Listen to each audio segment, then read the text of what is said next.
ദൈവത്തിനും ദൈവിക കാര്യങ്ങൾക്കും വില കൊടുത്താൽ, അതിനെ ബഹുമാന്യമായി കണ്ടാൽ, അതിനെ ആദരിച്ചാൽ നീ ദൈവത്തിൽ ആനന്ദം കണ്ടെത്തും.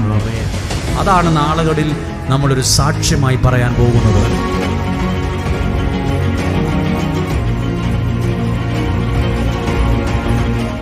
ഏറ്റവും ശ്രേഷ്ഠമായി നിങ്ങളെ കണ്ടുകൊണ്ട് ഇങ്ങനെയൊന്ന് മനസ്സിൽ വിശ്വസിക്കുകയാണ്, ഈ പ്രാർത്ഥനയ്ക്കുത്തരമായി നല്ലൊരു സമ്മാനം തന്ന് ദൈവം എന്നെ അനുഗ്രഹിക്കുമെന്ന്. ബൈബിളിൽ അങ്ങനെ ഒരു വാക്കുണ്ട്. ഉൽപ്പത്തി പുസ്തകം 30-ാം അധ്യായത്തിൽ 20-ാമത്തെ വാക്യം ലയ പറയുന്നൊരു വാക്കാണ്, ദൈവം എനിക്ക് നല്ലൊരു സമ്മാനം തന്നിരിക്കുന്നു. ദൈവം എനിക്ക് നല്ലൊരു സമ്മാനം തന്നിരിക്കുന്നു. ദൈവവചനം വിശ്വാസത്തോടെ ഏറ്റെടുക്കുന്നവരിൽ വേഗത്തിൽ ദൈവം അവരുടെ ജീവിതത്തിൽ ഇടപെടുന്നത്, പ്രാർത്ഥനയ്ക്ക് മറുപടി ലഭിക്കുന്നത് ഞങ്ങൾ കണ്ടിട്ടുണ്ട്, കേട്ടിട്ടുണ്ട്, അനുഭവിച്ചിട്ടുമുണ്ട്. ദൈവവചനം വിശ്വാസത്തോടെ ഏറ്റെടുക്കുന്നവരിൽ ദൈവം വേഗത്തിൽ ഇടപെടുമെന്ന് വിശ്വസിക്കുക. ഞാൻ ദൈവത്തിൽ പൂർണ്ണമായി വിശ്വസിക്കുന്നു എന്ന് ഈ സമയം പ്രാർത്ഥനയോടെ ആയിരിക്കുക. നമ്മുടെ കണ്ണുകൾ അടയ്ക്കുമ്പോഴേ ഈ പുതിയ വർഷത്തിൽ ഞാൻ നിങ്ങളോട് പറയുവാണ്, ഒരാൾ ജീവിതത്തിൽ തിരിഞ്ഞു നോക്കി അപ്പോൾ 4 കാൽപ്പാടുകൾ കണ്ടു. ഒരാൾ ജീവിതത്തിൽ മണലിൽ കൂടെ നടന്ന് തിരിഞ്ഞു നോക്കുമ്പോൾ അപ്പോൾ അദ്ദേഹം ചിന്തിച്ചു, ഞാൻ ഒറ്റയ്ക്കാണല്ലോ നടന്നു വന്നത്, ഇതാരുടെയാണ് എൻ്റെ പുറകിലുള്ള ഈ 2 കാൽപ്പാടുകൾ? അപ്പോൾ അദ്ദേഹം പറയുവാണ്, അജ്ഞാതമാം 2 കാൽപ്പാടുകൾ. അപ്പോൾ പിന്നീട് ആ പാട്ടിൽ പറയുന്നത്, അത് നിൻ്റെ ദൈവത്തിൻ്റെയാണ്. നീ നടന്നപ്പോഴൊക്കെ നിൻ്റെ കൂടെ നടന്ന ദൈവത്തിൻ്റെ കരമാണ് നീ കാണുന്നത്. കുറച്ച് കഴിഞ്ഞപ്പം ആ 2 കാൽപ്പാടുകൾ കാണുന്നില്ല. 2 എണ്ണേ കാണുന്നുള്ളൂ. 4 എണ്ണം ഉണ്ടായിരുന്നു, ഇപ്പം 2 എണ്ണേ കാണുന്നുള്ളൂ. അപ്പോൾ ചോദിച്ചു, ഞാൻ ആ കാൽപാദങ്ങൾ കാണുന്നില്ലല്ലോ. അപ്പോൾ ദൈവത്തിൻ്റെ മറുപടിയാണ്, ഇപ്പോൾ കാണുന്ന കാൽപ്പാടുകൾ നിൻ്റെയല്ല, അതെൻ്റെയാണ്. നീ എൻ്റെ തോളിലാണ്. നിൻ്റെ സങ്കടകാലത്ത് നിന്നെ ഞാൻ തോളിൽ വഹിച്ചു. ആ കരങ്ങളുടെ ഹൃദയത്തോടൊന്ന് ചേർത്ത്, ജീവിത സായാൻ തീരത്തിരുന്നു ഞാൻ വെറുതെ പിറകോട്ടു നോക്കി, ഞാൻ വെറുതെ പിറകോട്ടു നോക്കി. ഇത് പാടുമ്പോഴും നിങ്ങളും നിങ്ങളുടെ ജീവിതത്തിൻ്റെ ഇന്നലകളിലേക്ക് നോക്കണം. നിങ്ങളും കാണും നിങ്ങളെ നയിക്കുന്ന സൃഷ്ടാവായ ദൈവത്തിൻ്റെ കാൽപാദങ്ങൾ. ജീവിത സായാൻ തീരത്തിരുന്നു ഞാൻ വെറുതെ പിറകോട്ടു നോക്കി, ഞാൻ വെറുതെ പിറകോട്ടു നോക്കി. എന്താ കണ്ടത്? ഇതുവരെ ഞാൻ വന്ന കാലടിപ്പാടുകൾ മണ്ണിൽ മായാതെ കാണുമോ, ഇനിയും മായാതെ നിൽപ്പോ. ജീവിത സായാൻ തീരത്തിരുന്നു ഞാൻ വെറുതെ പിറകോട്ടു നോക്കി, ഞാൻ വെറുതെ പിറകോട്ടു നോക്കി. അജ്ഞാതമാം 2 പാദങ്ങൾ കൂടി കാണുന്നു ഞാനൻ പാദങ്ങൾക്കു. അർത്ഥമറിഞ്ഞു പാടുമോ? അജ്ഞാതമാം 2 പാദങ്ങൾ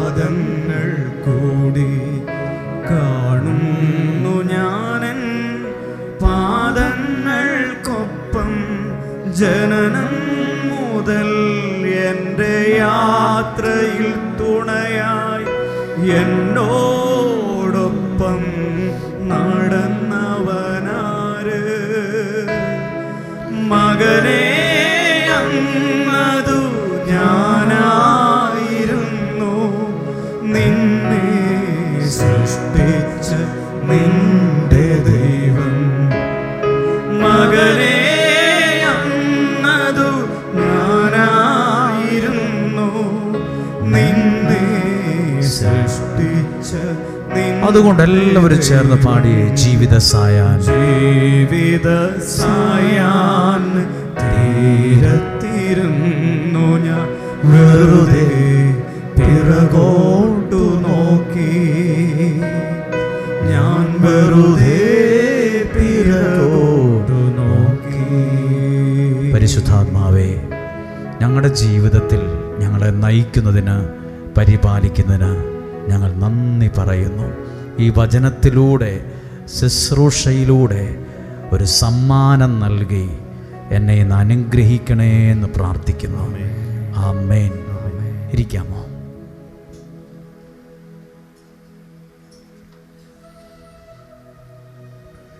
ഹല്ലേലൂയ. എല്ലാവരെയും വളരെ സന്തോഷത്തോടും പ്രാർത്ഥനയോടും പ്രതീക്ഷയോടും കൂടെ ഈ നല്ല ദിവസം, ഒത്തിരി പേർക്ക് നല്ല തണുപ്പൊക്കെ ഫീൽ ചെയ്തിട്ടുണ്ടാവും. സാധാരണ ഡിസംബർ മാസമൊക്കെയാണ് ഇങ്ങനെ തണുപ്പ് വരിക. എന്നാൽ ഈ വർഷം ജനുവരി മാസത്തിലും കൂടുതൽ തണുപ്പാണ്. 14-13 ഡിഗ്രി, അത്രയും. AC 16-17 ഇട്ടാൽ നമ്മൾ വിറയ്ക്കും. അപ്പം അതിനേക്കാൾ താഴെയാണ് രാവിലെയൊക്കെ തണുപ്പുണ്ടായിരുന്നത്. എന്തായാലും ആ തണുപ്പാണെങ്കിൽ പോലും എത്രയോ ആഗ്രഹത്തോടെയാണ് ഇവിടെ വന്ന് ഓരോരുത്തരും പ്രാർത്ഥിക്കുന്നത്. സന്തോഷത്തോടെ നിങ്ങളെ കാണുന്നു. നിങ്ങളെല്ലാവരും സന്തോഷമായിട്ടൊക്കെ ഇരിക്കുന്നുവെന്ന് വിശ്വസിക്കുന്നു. ഇന്നലെയും ഇന്നുമായി കുറേ ആളുകളെ കണ്ടു. ബാക്കിയുള്ളവരെയും നിങ്ങളെ കണ്ട് നിങ്ങൾക്ക് വേണ്ടി പ്രാർത്ഥിക്കും. നല്ലൊരു ദൈവാനുഗ്രഹമുള്ള സമയമായി ഇത് മാറട്ടെ എന്ന് പ്രാർത്ഥിക്കുവാണ്. കുട്ടികൾക്ക് വേണ്ടിയുള്ള പ്രാർത്ഥന ഒത്തിരി അനുഗ്രഹമാകുന്നുണ്ട്. അപ്പോൾ ഈ പ്രാർത്ഥിക്കുമ്പോൾ ഇതുപോലൊരു പ്രാർത്ഥന കൂടി ആ കൂട്ടത്തിൽ നിങ്ങൾക്ക് ലഭിച്ചിട്ടുണ്ടാവും. അതിലൊരു നല്ല പ്രാർത്ഥന എഴുതിയിട്ടുണ്ട്. എന്തെന്നറിയാമോ? യേശുവേ, എൻ്റെ മകനെ മകളെ തിരുരക്തത്താൽ വിശുദ്ധീകരിച്ച് അങ്ങയുടെ വചനത്താൽ നിറച്ച് പരിശുദ്ധാത്മാവിനാൽ അവരെ നയിക്കണമേ. ഇങ്ങനെയൊക്കെ നമ്മൾ ഓരോ ദിവസവും പ്രാർത്ഥിച്ച് അവരുടെ ജീവിതത്തെ നമ്മൾ സഹായിച്ചാൽ അവരുടെ വിദ്യാഭ്യാസത്തെ ഓർത്ത് നിങ്ങൾക്ക് കരയേണ്ടി വരില്ല. അവരുടെ സ്വഭാവത്തെ ഓർത്ത് കരയേണ്ടി വരില്ല. നാളെ അവർക്ക് ജോലി കിട്ടിയില്ലല്ലോ എന്നോർത്ത് കരയേണ്ടി വരില്ല. നാളെ അവരുടെ വിവാഹം നടന്നില്ലല്ലോ എന്നോർത്ത് കരയേണ്ടി വരില്ല. കാരണം ഉചിതമായ സമയത്ത് നിങ്ങളുടെ കുഞ്ഞുങ്ങളുടെ ജീവിതത്തെ ആരുടെ കയ്യിലാണോ ഏൽപ്പിച്ചു കൊടുത്തത് ആ ദൈവം ഭംഗിയാക്കി നടത്തും. അവരുടെ ഒരു കാര്യവും ഓർത്ത് ഭാരപ്പെടേണ്ടതോ നിരാശപ്പെടേണ്ടതോ ആർക്കും ഇടവരുകയില്ല. ഹല്ലേലൂയ. ഇന്ന് കുർബാനയ്ക്കൊക്കെ ശേഷം ആദ്യത്തെ പാട്ട് കഴിഞ്ഞ് ജോണ് ദൈവത്തിൻ്റെ ഒരു കരുതലിനെ കുറിച്ച് പറഞ്ഞു. ദൈവത്തിൻ്റെ കരുതൽ, ആ കരുതലിനെക്കുറിച്ച് പറഞ്ഞപ്പോൾ കരുതുന്ന ദൈവം ഇന്നും ജീവിക്കുന്നുണ്ട്. ഏലിയ പ്രവാചകൻ കെറീത്ത് എന്ന സ്ഥലത്ത് പോയിരുന്നപ്പോൾ ഭക്ഷണം കൊണ്ടുപോയി കൊടുക്കാൻ ദൈവം ഏൽപ്പിച്ച പക്ഷി ഒരു കാക്കയാണ്. ആ കാക്ക ചത്തുപോയി കാണും. ആ കാക്ക ഇന്ന് ജീവിച്ചിരിപ്പില്ല. ആ കാക്ക ആയുസെത്തിയോ എങ്ങനെയോ മരിച്ചു പോയി കാണും. പക്ഷേ കരുതിയ ദൈവം മരിച്ചു പോയിട്ടില്ല. ആ ദൈവം ഇന്നും ജീവിക്കുന്നുണ്ട്. ഏലിയ പ്രവാചകന് ഭക്ഷണം കൊടുക്കാൻ ദൈവം ഏൽപ്പിച്ച ആ പക്ഷി പണ്ടേ ചത്തുപോയി. പക്ഷെ ആ ദൈവം ഇന്നും ജീവിക്കുന്നുള്ളതുകൊണ്ടാണ് ദൈവം നമ്മളെ കരുതുന്നത്. ഓരോ വ്യക്തികളെയും ദൈവം കരുതിക്കൊണ്ടായിരിക്കുന്നത്. Hallelujah, hallelujah. നമ്മൾ ഈ വചനം കേട്ട് പ്രാർത്ഥിക്കുമ്പം, എൻ്റെ ചെറിയ അനുഭവത്തിൽ നിന്നുകൊണ്ടാണ് ഞാൻ പ്രസംഗിക്കുന്നത്. വചനം പ്രസംഗിക്കുമ്പോൾ ഇപ്പോൾ ഡെയിലി ബ്ലെസ്സിങ്ങിലൂടെ ആണേലും ഒരു വചനം നിങ്ങൾ കേൾക്കുന്നുണ്ട്. അതിനകത്ത് നിങ്ങൾക്കാവശ്യമുള്ള അനുഗ്രഹങ്ങളെ ദൈവം തരും. ആമേൻ. നമ്മളിപ്പോൾ വിറ്റാമിൻ എ ഉണ്ട്, വിറ്റാമിൻ ബി ഉണ്ട്, വിറ്റാമിൻ സി ഉണ്ട്, വിറ്റാമിൻ ഡി ഉണ്ട്, ഇതെല്ലാം ഇല്ലേ? വിറ്റാമിൻ എ വേണമെങ്കിൽ ക്യാരറ്റ് കഴിക്കണം, പപ്പായ കഴിക്കണമെന്ന് പറയും. വിറ്റാമിൻ സി വേണമെങ്കിൽ ഓറഞ്ച് കഴിക്കണം, പേരയ്ക്ക കഴിക്കണമെന്ന് പറയും. വിറ്റാമിൻ ഡി വേണമെങ്കിൽ പാലും മുട്ടയും മീനും ഒക്കെ കഴിക്കണമെന്ന് പറയും. ഓരോ ഭക്ഷണ പദാർത്ഥത്തിലും നമ്മുടെ ശരീരത്തിന് ആവശ്യമായ വൈറ്റമിൻസ് ഉണ്ട്. വിറ്റാമിൻ എ ഉണ്ട്, ബി ഉണ്ട്, സി ഉണ്ട്, ഡി ഉണ്ട്. ഇതെല്ലാം നമ്മൾ കഴിക്കുന്ന ഭക്ഷണത്തിനകത്താണ് ഉള്ളത്. മീനിനകത്തുണ്ട്, മുട്ടയിലുണ്ട്, ഓറഞ്ചിലുണ്ട്, ആപ്പിളിലുണ്ട്. ഡോക്ടറൊക്കെ ചിലപ്പോൾ പറയില്ല, നിങ്ങൾ കൂടുതലായി ഓറഞ്ച് കഴിക്കണം, നിങ്ങൾ കുറച്ച് പപ്പായൊക്കെ കൂടുതൽ കഴിക്കണം, നട്ട്സ് കഴിക്കണം, നിങ്ങളുടെ ശരീരത്തിന് ഇങ്ങനൊരു കുറവുണ്ട്, വൈറ്റമിൻ സിയുടെ കുറവുണ്ട്. ഇതെല്ലാം ചില ഭക്ഷണത്തിനകത്താണ് ഉള്ളത്. അങ്ങനെയാണെങ്കിൽ കേട്ടെ,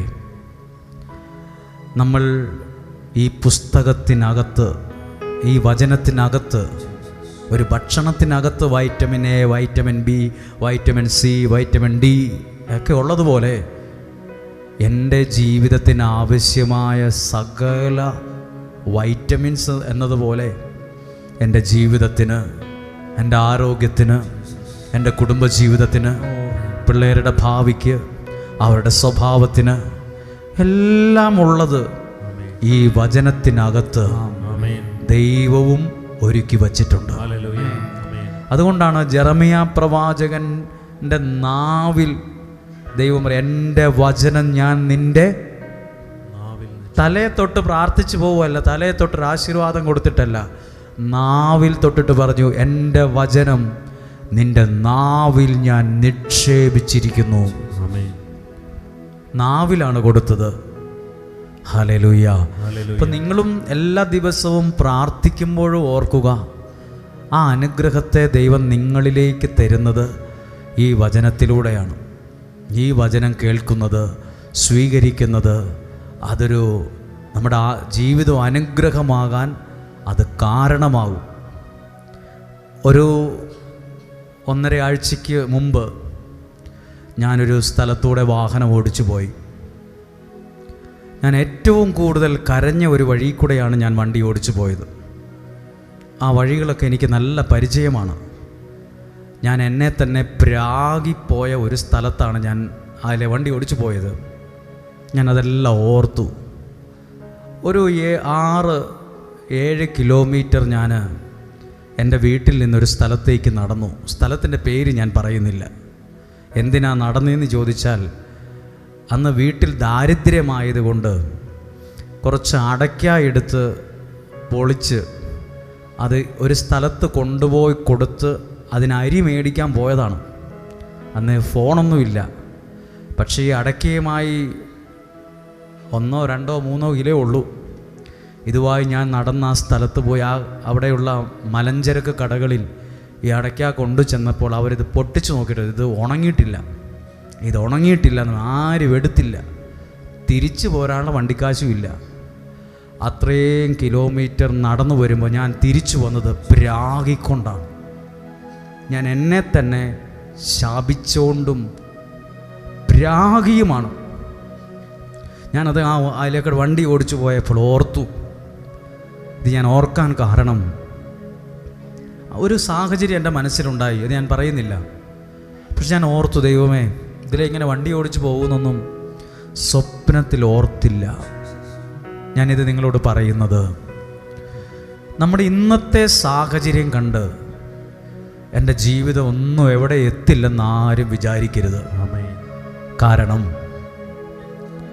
താമരപ്പൂവ് ഏറ്റവും നല്ല കാണാൻ അഴകുള്ളൊരു പുഷ്പമാണ്.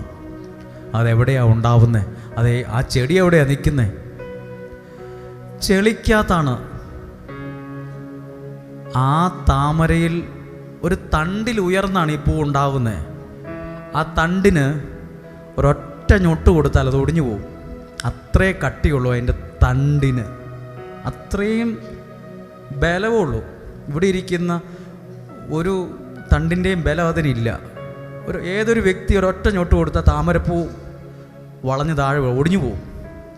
ചെളിക്കകത്താണ് നിൽക്കുന്നേ, തണ്ടിന് ബലമില്ല, പക്ഷെ അതിൻ്റെ മുകളിലാണ് ഇത്രയും നല്ലൊരു പൂ വിരിഞ്ഞ് നിൽക്കുന്നത്. ഇപ്പോൾ ഇവിടെ നിൽക്കുന്ന എന്നെ കേൾക്കുന്ന ആരെങ്കിലുമൊക്കെ ഇന്ന് നിൽക്കുന്നത് ചെളിക്കകത്തായിരിക്കും. നിങ്ങളുടെ സാഹചര്യം അങ്ങനെ ആയിരിക്കും, നിങ്ങൾ നോക്കുമ്പോൾ നിങ്ങളുടെ അവസ്ഥ അങ്ങനെ ആയിരിക്കും. പക്ഷെ നിങ്ങളുടെ ജീവിതത്തിൻ്റെ മുകളിൽ ഒരനുഗ്രഹത്തെ വിരിയിച്ചെടുക്കാൻ പലരും ശ്രദ്ധിക്കത്തക്ക വിധം, നോക്കുന്ന വിധത്തിൽ നിങ്ങളുടെ ജീവിതത്തെ, ഭാവിയെ ഒരു പുഷ്പം പോലെ വിരിയിക്കാൻ ദൈവത്തിന് സാധ്യമാണ്. ഞാനിത് ഓർത്തു.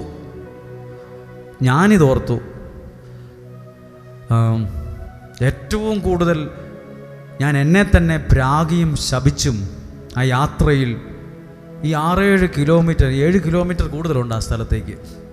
ബസ്സിന് ഒരു 12-15 മിനിറ്റ് ഇരിക്കണം. ബസ്സിന് അല്ല, 15 മിനിറ്റ് കൂടുതൽ ഇരിക്കണം നല്ല റോട്ടിൽ കൂടെ. ഞാൻ ആ വഴി കൂടെ ഓർത്തപ്പോൾ ഈ താമര, ഈ ചെടിയും ആ പൂവിനെയും ഞാൻ ഓർത്തു. ഇത് ഇവിടെ ഇരിക്കുന്ന ഞാൻ നിങ്ങളോട് പറയുന്നത്, ഇവിടെ പ്രാർത്ഥിക്കാൻ വരുന്ന എല്ലാവരും നല്ല പട്ടുമെത്തയിൽ കിടന്നുറങ്ങിയിട്ട് വരുമല്ലെന്ന് എനിക്കറിയാം. ചെളിക്കകത്ത് നിൽക്കുന്നവരുണ്ട്, പുറമേ ചിരിക്കുമെങ്കിലും അകമേ കരയുന്നവരുണ്ട്. സങ്കടം കൊണ്ടു നടക്കുന്നവരാ 90% മനുഷ്യരും ഇവിടെ ഇരിക്കുന്നവർ. പക്ഷെ എല്ലാവരും വിശ്വസിച്ചേ, ഇന്ന് നിൽക്കുന്നത് താമര പൂ കായ്ക്കുന്ന അതിൻ്റെ ചെടി നിൽക്കുന്നത് മുഴുവൻ ചെളിക്കകത്താണ്, അതിൻ്റെ വേര് മുഴുവൻ.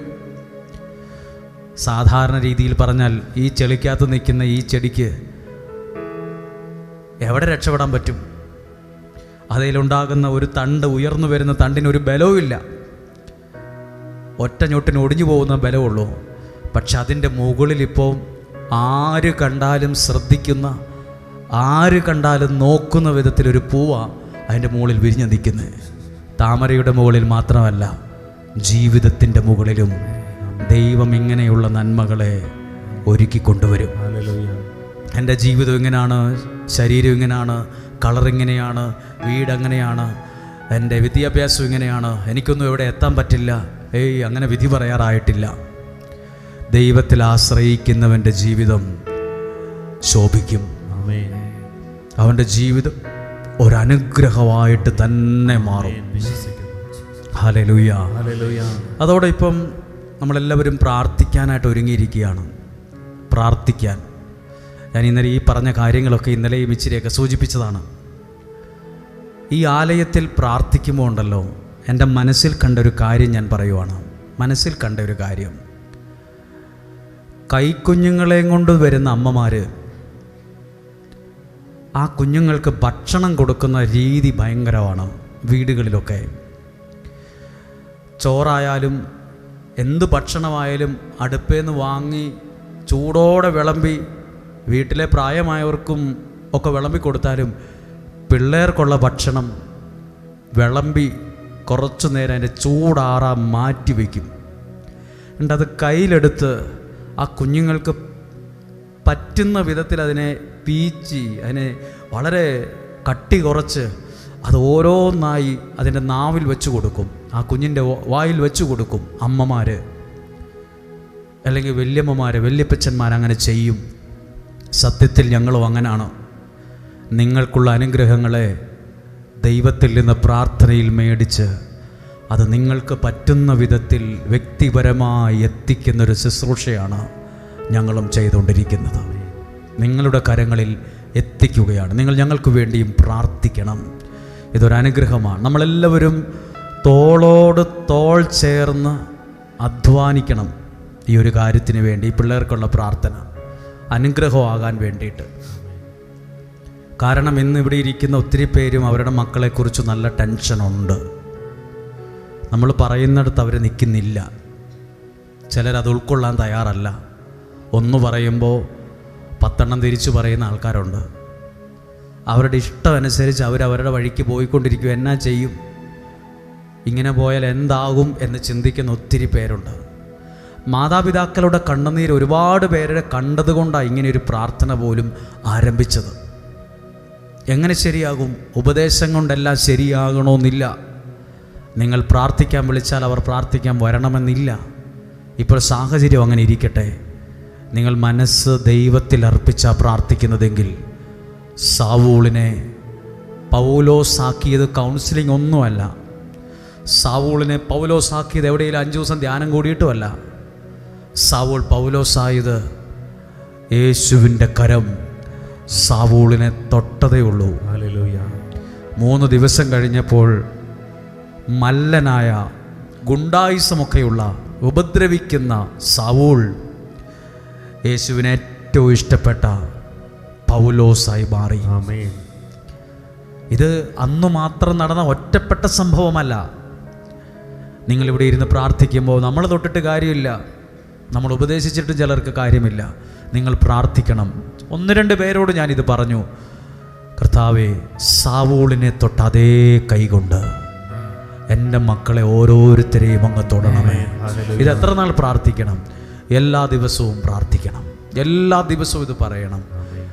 സാവൂളിനെ തൊട്ട അതേ കൈകൊണ്ട് കർത്താവേ, എൻ്റെ മകനെ മകളെ തൊടണമേ. നിങ്ങൾ ഈ പറഞ്ഞ ആ വാക്യം നിങ്ങൾ ഓർക്കണം. Vitamin A, vitamin B, C, D ഇതൊക്കെ ഓരോ ഭക്ഷണത്തിനകത്തായിരിക്കുന്നത്. ഇതുപോലെ ഈ കേൾക്കുന്ന വചനത്തിനകത്ത് എനിക്കുള്ള നിങ്ങൾക്കുള്ള അനുഗ്രഹവും സൗഖ്യവും വിടുതലും നന്മയും ഒരുക്കിയിട്ടുണ്ട്. വിശ്വസിക്കുന്നു? ഒരു വാക്യം വായിക്കാം. യെശയ്യാ പ്രവാചകൻ്റെ പുസ്തകം 58-ാമത്തെ അധ്യായം 13-14 വാക്യങ്ങൾ ഒന്ന് വായിക്കുകയാണ്. യെശയ്യാ പ്രവാചകൻ്റെ പുസ്തകം 58-ാം അധ്യായം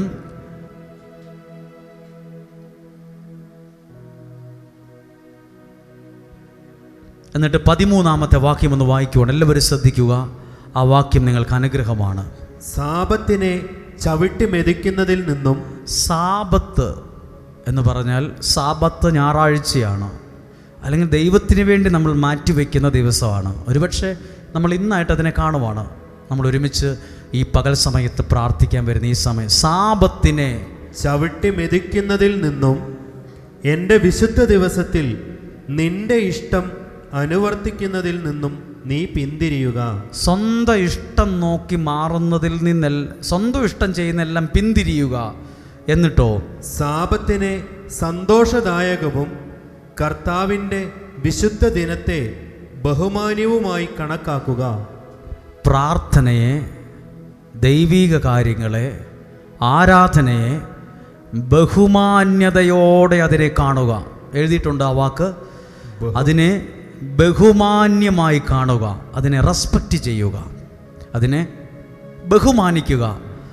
നിന്റെ സ്വന്തം വഴിയിലൂടെ നടക്കാതെയും നിന്റെ താല്പര്യങ്ങൾ അന്വേഷിക്കാതെയും വ്യർത്ഥ ഭാഷണത്തിൽ ഏർപ്പെടാതെയും അതിനെ ആദരിക്കുക. നമ്മളിപ്പോൾ ചെയ്യുന്നത് തന്നെ. നമുക്കിപ്പോൾ എന്തെല്ലാം കാര്യങ്ങൾ ചെയ്യാൻ, എന്തെല്ലാം യാത്ര ചെയ്യാനുണ്ട്, ഇൻ്റർവ്യൂ ഉണ്ട്, പഠിക്കാനുണ്ട്, വീട്ടിലെ ജോലികളുണ്ട്. അതെല്ലാം മാറ്റി വച്ചേച്ച് ദൈവത്തിന് വേണ്ടി മാറ്റിവെച്ച ചില മണിക്കൂറായത്. ഇതിനെ ആദരിക്കുന്നവരായത്, ബഹുമാനിക്കുക. നമ്മൾ ഇങ്ങനെയൊക്കെ ചെയ്താൽ 14-ാമത്തെ വാക്യം ഉറക്കെ വായിച്ചേ. അപ്പോൾ എപ്പോൾ ദൈവിക കാര്യങ്ങൾക്ക് ബഹുമാനവും സമയവും ആരോഗ്യവും ഒക്കെ മാറ്റിവെച്ചാൽ, അതിനുവേണ്ടി ഒരു വില കൊടുത്താൽ, അപ്പോൾ നീ കർത്താവിൽ ആനന്ദം കണ്ടെത്തും. നീ ദൈവത്തിൽ ആനന്ദം കണ്ടെത്തും. എപ്പോഴാണ് ഒരാൾ ആനന്ദിക്കുന്നത് അറിയാവോ? പൈസ കൊടുത്തൊരു വണ്ടി മുറ്റത്ത് മേടിച്ച് കൊണ്ടുവരുമ്പോൾ ഭയങ്കര സന്തോഷമാണ്. അധ്വാനിച്ചൊരു വീട് പണിതെടുത്ത് അതിൽ താമസിക്കാൻ ഒരു ആനന്ദമാണ്. അതുപോലെ നിങ്ങൾ ആനന്ദിക്കുമെന്ന്. പണം കൊടുത്തൊരു സാധനം, ഒരു വിലയുള്ളൊന്ന് മേടിച്ചെടുത്ത് കൊണ്ടുവരുമ്പോൾ അതൊരാനന്ദമാണ്. ഇത് സംഭവിക്കുമെന്ന് ദൈവത്തിൻ്റെ ദൈവീക കാര്യങ്ങളെ മാന്യതയോടെ കണ്ടാൽ, 14-ാമത്തെ വാക്യം, നീ ദൈവത്തിൽ ആനന്ദം കണ്ടെത്തും. അതാണ് നാളുകളിൽ നമ്മളൊരു സാക്ഷ്യമായി പറയാൻ പോകുന്നത്. ആനന്ദം കണ്ടെത്തും. അടുത്ത ഭാഗമാണ്, ലോകത്തിലെ ഉന്നത സ്ഥാനങ്ങളിലൂടെ നിന്നെ ഞാൻ സവാരി ചെയ്യിക്കും. ലോകത്തിലെ ഉന്നത സ്ഥലങ്ങളിൽ നിന്നെ ഞാൻ യാത്ര ചെയ്യിക്കും. കടലും കരയും കടന്ന് യാത്ര ചെയ്യാൻ ഭാഗ്യം ഉണ്ടാവുന്നു. ദൈവത്തിനും ദൈവിക കാര്യങ്ങൾക്കും വില കൊടുത്താൽ, അതിനെ ബഹുമാന്യമായി കണ്ടാൽ, അതിനെ ആദരിച്ചാൽ, എഴുതിയിട്ടുണ്ട്, ലോകത്തിലെ ഉന്നത സ്ഥാനങ്ങളിലൂടെ നിന്നെ ഞാൻ സവാരി. ലോകത്തിൽ എന്തെല്ലാം എത്രയോ രാജ്യങ്ങളുണ്ട്. ഇവിടെ നിന്ന് വേറെ രാജ്യത്ത് പോകണേ, കടലും കരയും കടന്നു പോകണം, ഫ്ലൈറ്റിൽ യാത്ര ചെയ്യണം. അതാ എഴുതിയിട്ടുള്ളത്. നീ കടലും കരയിലും കടന്ന് വേറെ സ്ഥലങ്ങളിൽ, ലോകത്തിൻ്റെ വിവിധ രാജ്യങ്ങളിൽ നിന്നെ ഉന്നത സ്ഥാനങ്ങളിലൂടെ നിന്നെ സവാരി ചെയ്യിപ്പിക്കുന്ന യാത്ര ചെയ്യാനിട വരുന്നു. നിങ്ങളുടെ കുഞ്ഞുങ്ങളൊക്കെ കടലും കരയും കിടന്ന് വേറെ രാജ്യത്തെത്തിയാൽ അത് അനുഗ്രഹമാണ്. അത് നിങ്ങളോട് ദൈവം കാണിക്കുന്ന സ്നേഹമാണ്. നനയാതെ കിടക്കാൻ ഒരു വീടുണ്ടെങ്കിൽ അത് ദൈവത്തിന് നിന്നോടുള്ള സ്നേഹമാണ്. ഈ രാജ്യത്തുനിന്ന് വേറൊരു രാജ്യത്ത് പോയി താമസിക്കാൻ, ജീവിക്കാൻ, ജോലി ചെയ്യാൻ ഭാഗ്യം കിട്ടിയെങ്കിൽ അത് ദൈവത്തിന് നിന്നോടുള്ള സ്നേഹമാണ്. കൊള്ളാവുന്നൊരു വണ്ടിയിൽ യാത്ര ചെയ്യാൻ നിങ്ങൾക്ക് ഭാഗ്യമുണ്ടെങ്കിൽ ആ വാഹനം ദൈവത്തിന് നിന്നോടുള്ള സ്നേഹമാണ്. ആ വീട്, ആ വാഹനം, പിള്ളേരെ രാജ്യത്തെത്തിയത്, ഇങ്ങനെ ചിന്തിച്ചാൽ ഓരോ കാര്യങ്ങളും ദൈവത്തിന് നിന്നോടുള്ള സ്നേഹമാണ്. ഹല്ലേലൂയ. ഉന്നത സ്ഥാനങ്ങളിലൂടെ നിന്നെ ഞാൻ സവാരി ചെയ്യിക്കും, യാത്ര ചെയ്യിക്കും. ആകാശത്തിലൂടെ നിന്നെ യാത്ര ചെയ്യും. ആകാശത്തിലൂടെ പോകണമെങ്കിൽ ഫ്ലൈറ്റിൽ കയറണം. ആകാശത്തിലൂടെ യാത്ര ചെയ്യണമെങ്കിൽ വിമാനത്തിൽ കയറണം. നീ ദൈവത്തിനും ദൈവിക കാര്യങ്ങൾക്കും വില കൊടുക്കുമ്പോൾ നിന്നെ ഞാൻ ആകാശത്തുകൂടെ യാത്ര സവാരി ചെയ്യിപ്പിക്കും. കണ്ടിട്ടില്ലാത്ത, കേട്ടിട്ടില്ലാത്ത രാജ്യങ്ങളിൽ. ഇത് ബൈബിൾ എഴുതി വച്ചിരിക്കുക. ഈ ബൈബിൾ യെശയ്യാ 58 അധ്യായത്തിൽ എഴുതി വച്ചിട്ടുണ്ട്. നീ ദൈവിക കാര്യങ്ങൾക്ക് മാന്യത കൊടുത്താൽ, ദൈവത്തെ ആരാധിക്കാൻ സമയം മാറ്റിവെച്ചാൽ, ദൈവിക കാര്യങ്ങളെ ആദരിച്ചാൽ, ഉന്നത സ്ഥാനങ്ങളിൽ നിന്നെ ഞാൻ എത്തിക്കും. ആകാശത്തിലൂടെ നീ യാത്ര ചെയ്ത് വേറെ കണ്ടിട്ടില്ലാത്ത രാജ്യങ്ങളിൽ പോയി ഇറങ്ങും, ജീവിക്കും. എത്ര പേർക്കായി ആ ഭാഗ്യം ഉണ്ടായത്? എത്രയോ പേർ ഇസ്രായേലിൽ പോയി, എത്രയോ പേർ മക്കൾ കാനഡയിൽ പോയി, ഓസ്ട്രേലിയയിൽ പോയി, US പോയി, UK പോയി. ഇവിടെയും അങ്ങനെയൊക്കെ നിങ്ങളുടെ പ്രിയപ്പെട്ടവർ പോയിട്ടുണ്ടോ എന്ന് ചോദിച്ചാൽ ഒത്തിരി കൈകൾ ഉയരും. എൻ്റെ പിള്ളേർ പോയിട്ടുണ്ട് അച്ചോ, എൻ്റെ സഹോദരൻ്റെ പിള്ളേർ ഇന്ന ആ രാജ്യത്ത് പോയി എന്നൊക്കെ നിങ്ങൾ പറയലേ. പോകാനിരിക്കുന്നവരുണ്ട്. ഇത് ദൈവം തരുന്ന ഒരു അനുഗ്രഹമാണ്. ഇത് ദൈവം തരുന്ന സ്നേഹമാണ്. എഴുതിയിട്ടുണ്ട്, സവാരി ചെയ്യിപ്പിക്കും. അടുത്തതോ, നിന്റെ പിതാവായ യാക്കോബിന്റെ ഓഹരി കൊണ്ട് നിന്നെ ഞാൻ പരിപാലിക്കും. നിന്നെ ഞാൻ പരിപാലിക്കും. അതാണ് മുമ്പേ ജോണ് സാക്ഷ്യം പറഞ്ഞത്. നിന്നെ ഞാൻ പരിപാലിക്കും. നിന്നെ ഞാൻ പരിപാലിക്കും. നിങ്ങളെ ഞാൻ കരുതും. ആ വാക്കൊന്ന് വിശ്വസിച്ച്, പരിപാലിക്കും. പരിപാലിക്കും. തീയിൽ കൂടെ നടന്നാലും പൊള്ളലേൽക്കാതെ, വെള്ളത്തിലൂടെ നടന്നാലും മുക്കിക്കളയാതെ, എന്തെല്ലാം പ്രശ്നങ്ങൾ വന്നാലും ദൈവം നിന്നെ പരിപാലിക്കും. അതാ പറഞ്ഞു, ഏലിയ പ്രവാചകന് ഭക്ഷണം കൊണ്ടുവന്ന് കൊടുത്ത കാക്ക ചത്തുപോയി കാണും പണ്ടേ. പക്ഷേ ആ പ്ലാൻ ചെയ്ത, പദ്ധതിയുള്ള, ആ കരുതിയ ദൈവം മരിച്ചു പോയിട്ടില്ല. ആ ദൈവം ഇന്നും ജീവിക്കുന്നുണ്ട്.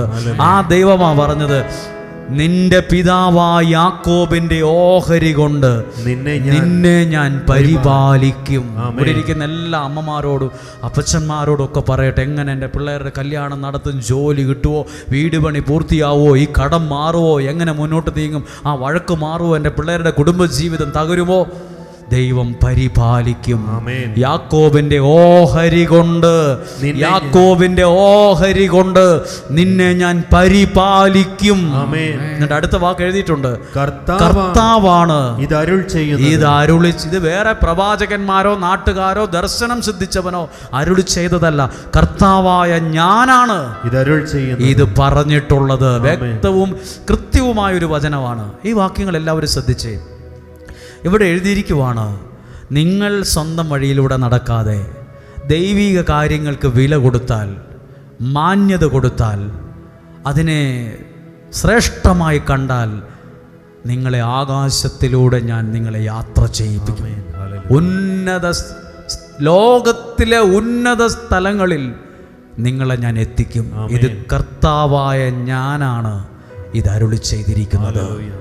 ഇത് ദൈവവചനത്തിനകത്തുണ്ട്, ഇത് വേദപുസ്തകത്തിനകത്തുണ്ട്. പ്രിയപ്പെട്ടവരെ, നമ്മൾ ഈ ദിവസങ്ങളിലൊക്കെ പിള്ളേർക്ക് വേണ്ടിയൊക്കെ പ്രാർത്ഥിക്കുന്നതാണ്.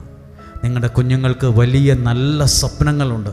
ഇതിനകത്തുള്ള ഒരു ദിവസം രാത്രി 8:30-ക്ക് ശേഷം ഈ കഴിഞ്ഞ ആഴ്ചയിൽ ഇതിനകത്ത് ഒരുപാട് പ്രാർത്ഥനകൾ എടുത്ത് ഈ മേശപ്പുറത്ത് വെച്ച് ഞാൻ വായിച്ചു. വായിച്ചു. വലിയ സ്വപ്നങ്ങൾ ആരും എഴുതിയിട്ടില്ല. എനിക്കൊന്നും ആകണ്ട, എവിടെ എത്തണ്ട ഒന്നും ആരും എഴുതിയിട്ടില്ല. വലിയ സ്വപ്നങ്ങളാണ് എഴുതിയിരിക്കുന്നത്. 1, 2 അക്കവിട്ട് എഴുതിയിരിക്കുക. വലിയ സ്വപ്നങ്ങൾ അതൊരനുഗ്രഹമായി മാറും. അവരുടെ പ്രതീക്ഷയ്ക്ക് ഭംഗം വരികയില്ല.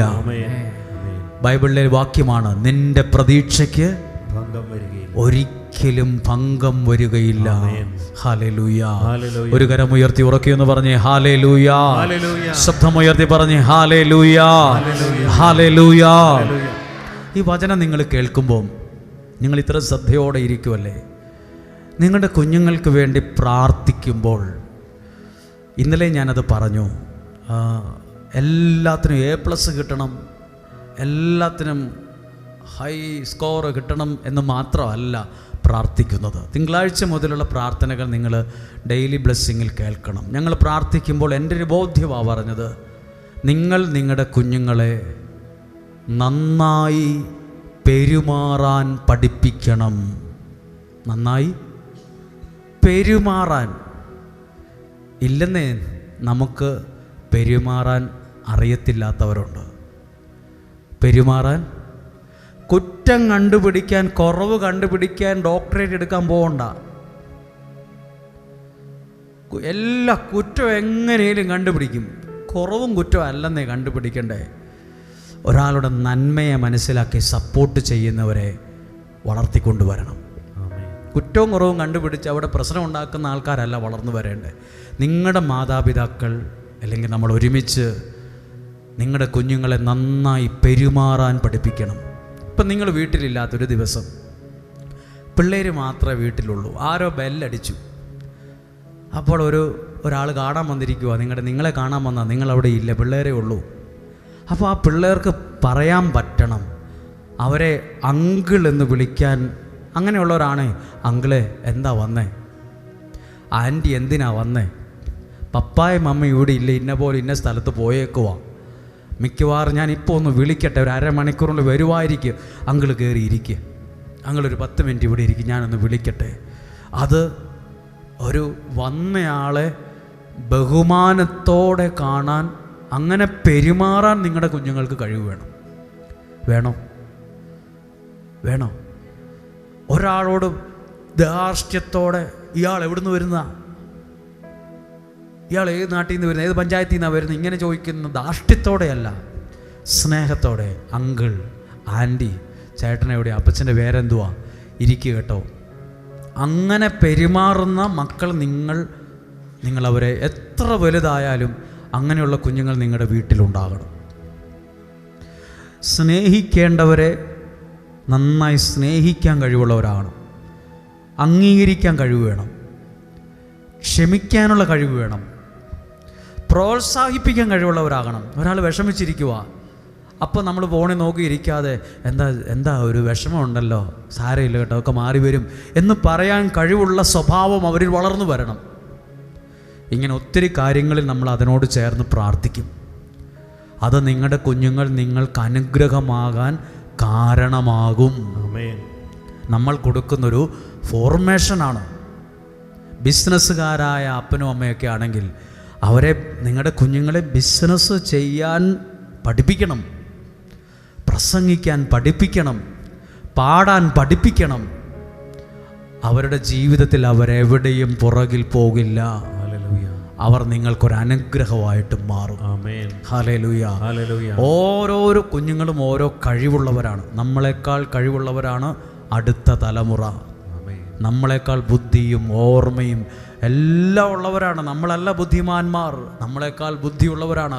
നിങ്ങളെക്കാൾ ബുദ്ധിയുള്ളവരാണ് നിങ്ങളുടെ കുഞ്ഞുങ്ങൾ.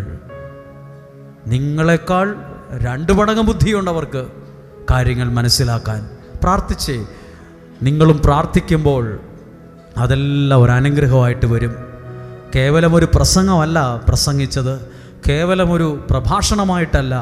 നിങ്ങൾക്കിതെല്ലാം ഒരു അനുഗ്രഹത്തിന് കാരണമാകണം.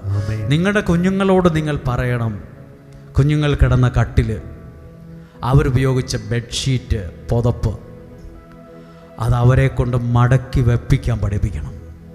വേണ്ടേ? എഴുന്നേറ്റ് പാടെ ഒരു ഒറ്റപ്പോക്ക്, പിന്നെ നമ്മൾ പോയിട്ടല്ല നിങ്ങൾ പ്രിയപ്പെട്ടവർ പോയി അത് മടക്കി വെക്കുക. അല്ല, ആ കിടന്ന കട്ടിലെ ആ ബെഡ്ഷീറ്റും പുതപ്പും മടക്കി വൃത്തിയായിട്ട് വയ്ക്കാൻ അവരെ പഠിപ്പിക്കണം.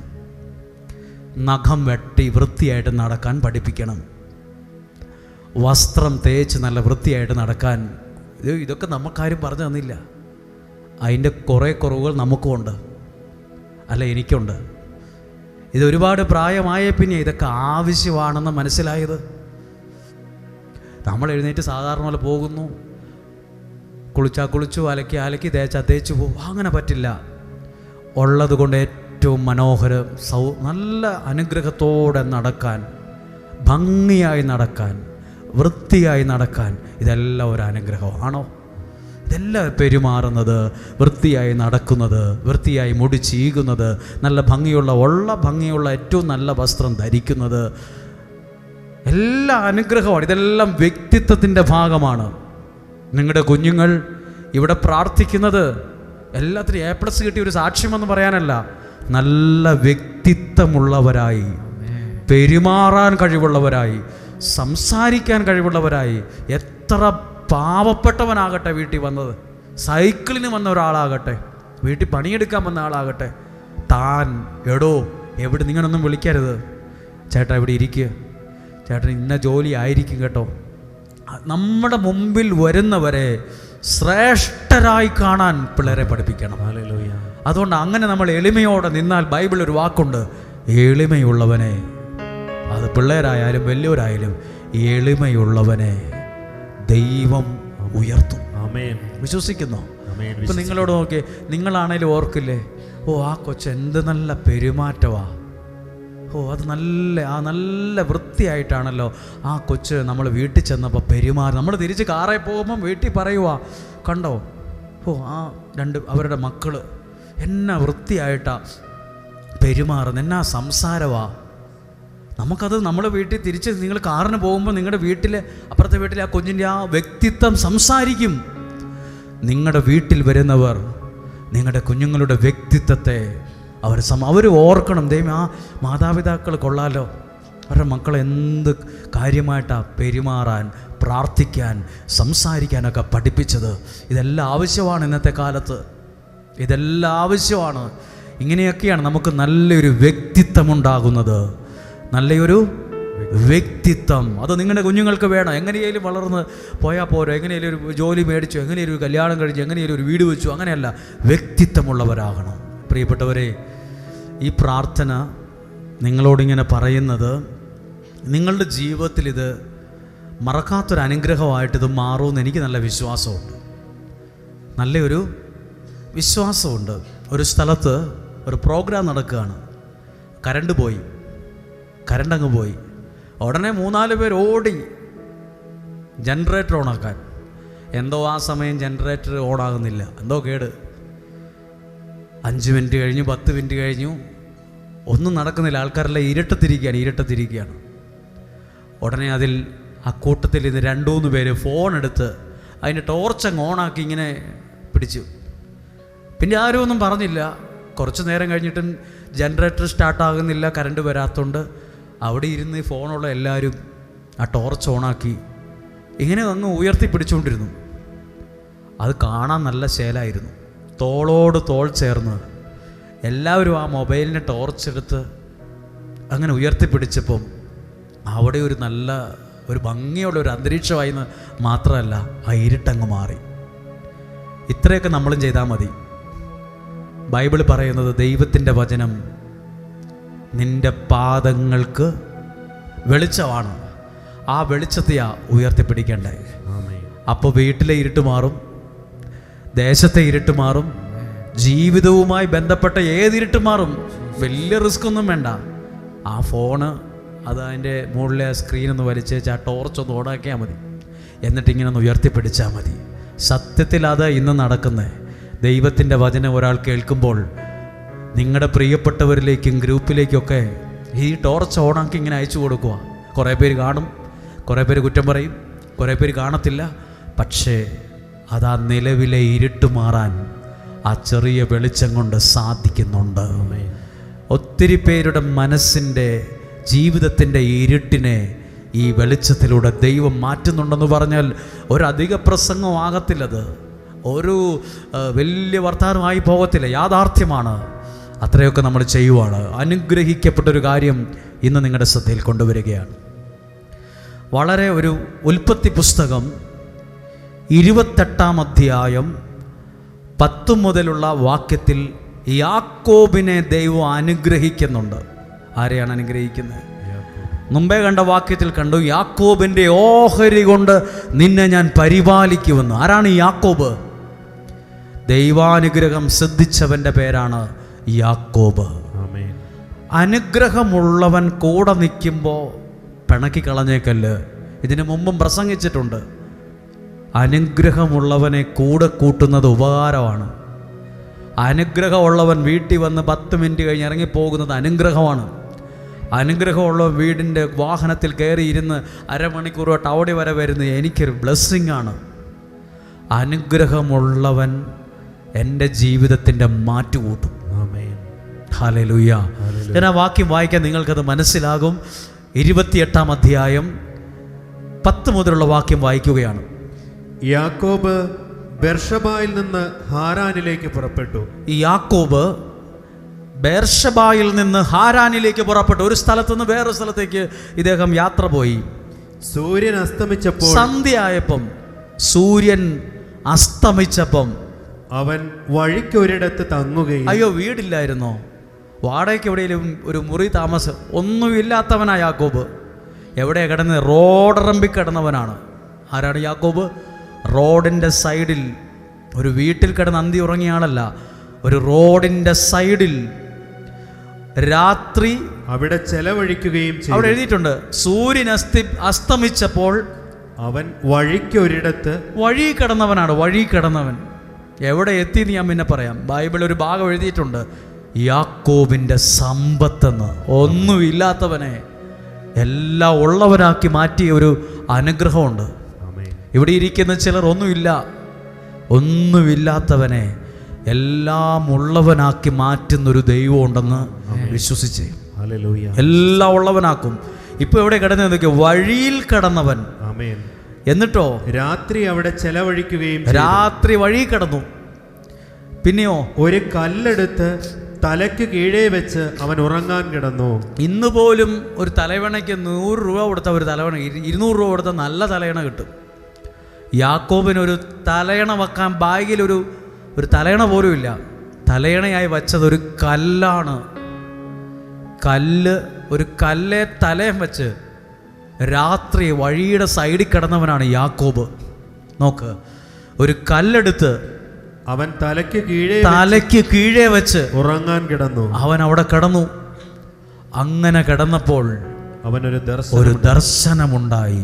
വഴി കിടന്നപ്പോഴോ, കല്ല് തലയെ വെച്ച് ഇങ്ങനെ കിടന്നപ്പോഴേ, ഒരു കല്ലേലോട്ട് തലയും വെച്ച് ഇങ്ങനെ കിടന്നപ്പോൾ ഒരു ദർശനമുണ്ടായി. എന്താ ദർശനം? ഭൂമിയിൽ ഉറപ്പിച്ചിരുന്ന ഒരു ഗോവണി, അതിൻ്റെ അറ്റം ആകാശത്ത് മുട്ടിയിരുന്നു. ഒരു കോവണി, കുറേ സ്റ്റെപ്പുകളുള്ള ഒരു കോവണി, ഒരു ഏണി ദർശനത്തിൽ കാണുകയാണ്. ഭയങ്കര പൊക്കവാ അതിന്.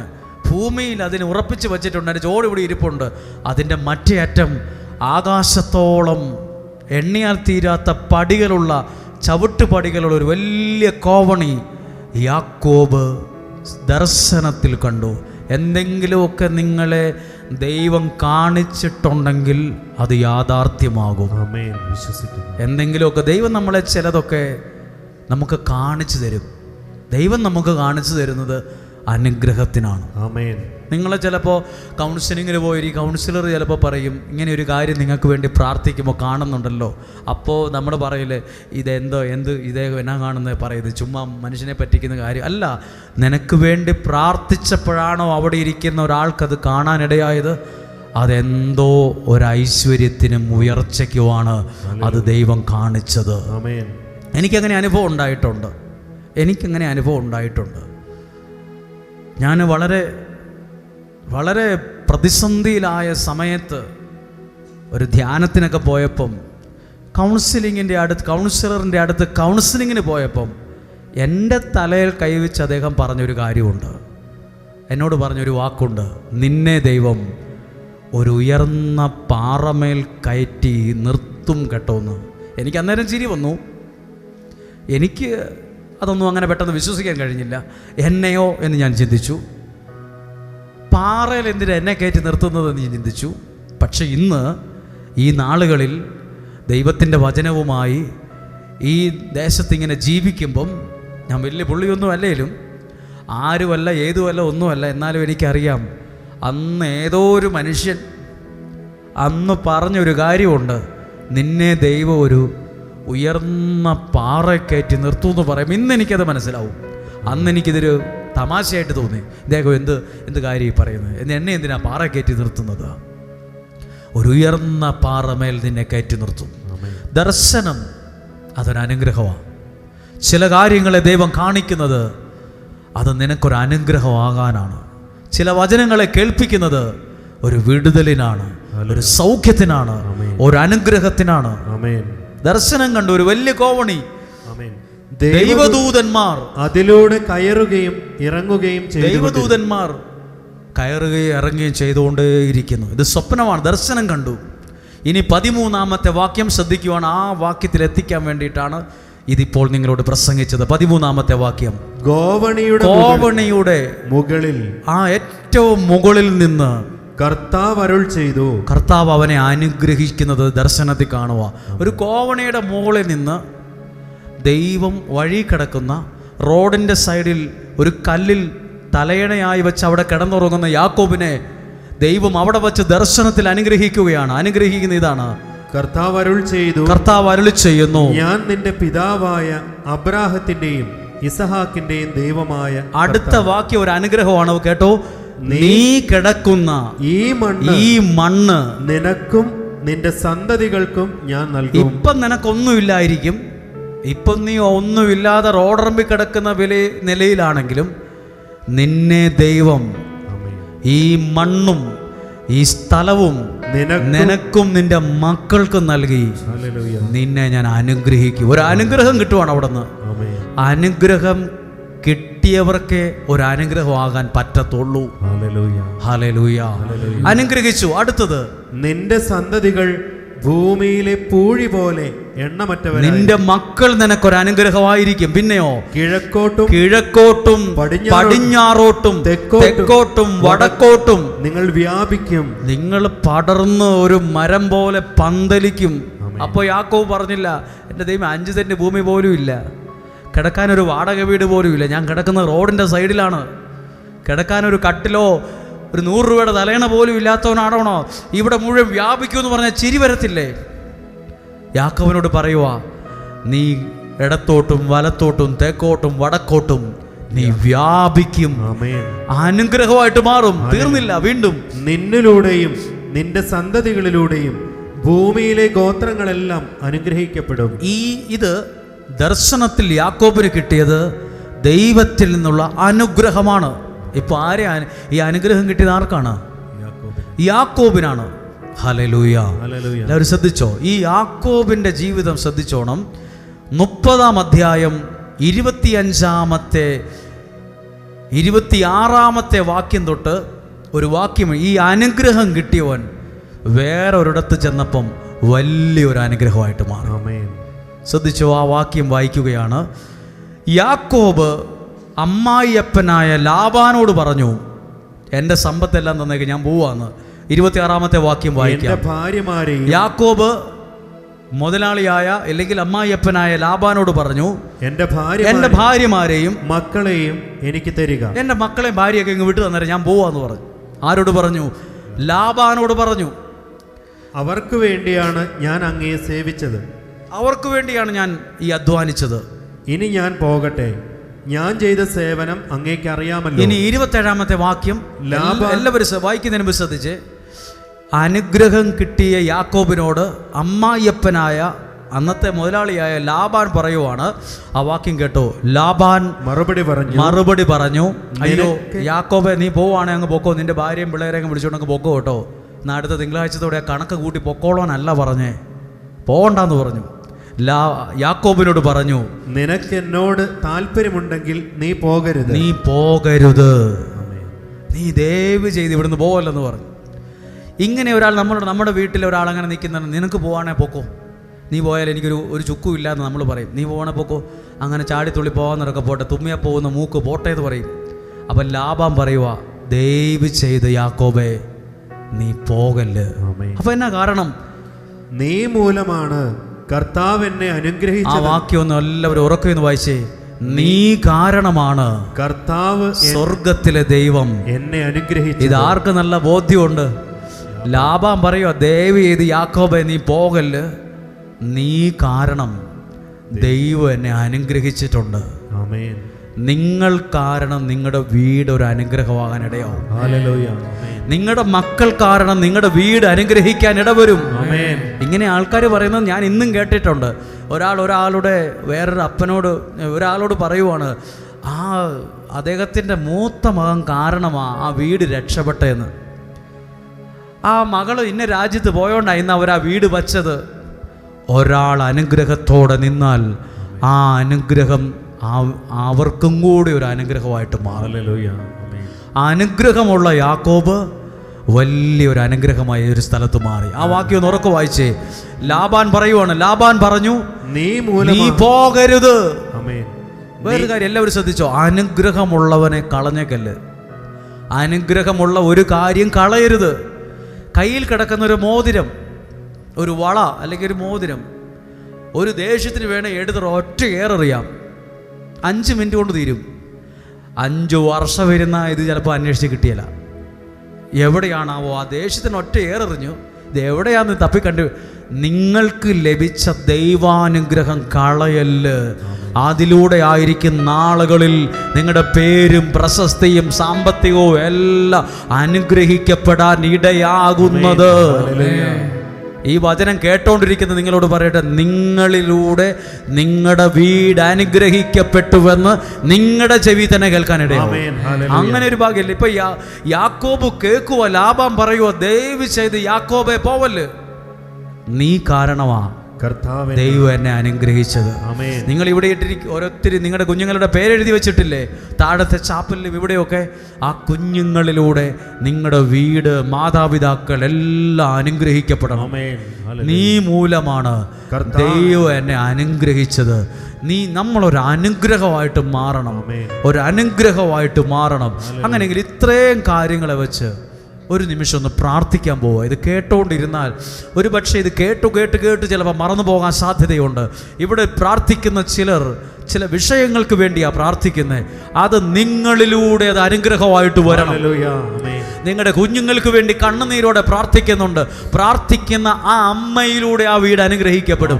പ്രാർത്ഥിക്കുന്ന ആ അപ്പനിലൂടെ ആ വീട്ടിലേക്ക് ഒരു അനുഗ്രഹം വന്നു കയറും. വീട്ടിലേക്ക് ഒരാൾ നടന്നു കയറി ചെല്ലുന്നത് പോലെ അനുഗ്രഹം കയറി വരും കേട്ടോ. അനുഗ്രഹം, ഭാഗ്യം കയറി വരും. പ്രാർത്ഥിക്കുന്നവന്റെ ജീവിതത്തിൽ ദൈവം ഒരുക്കുന്ന മഹാഭാഗ്യം വന്നു കയറുന്നത്.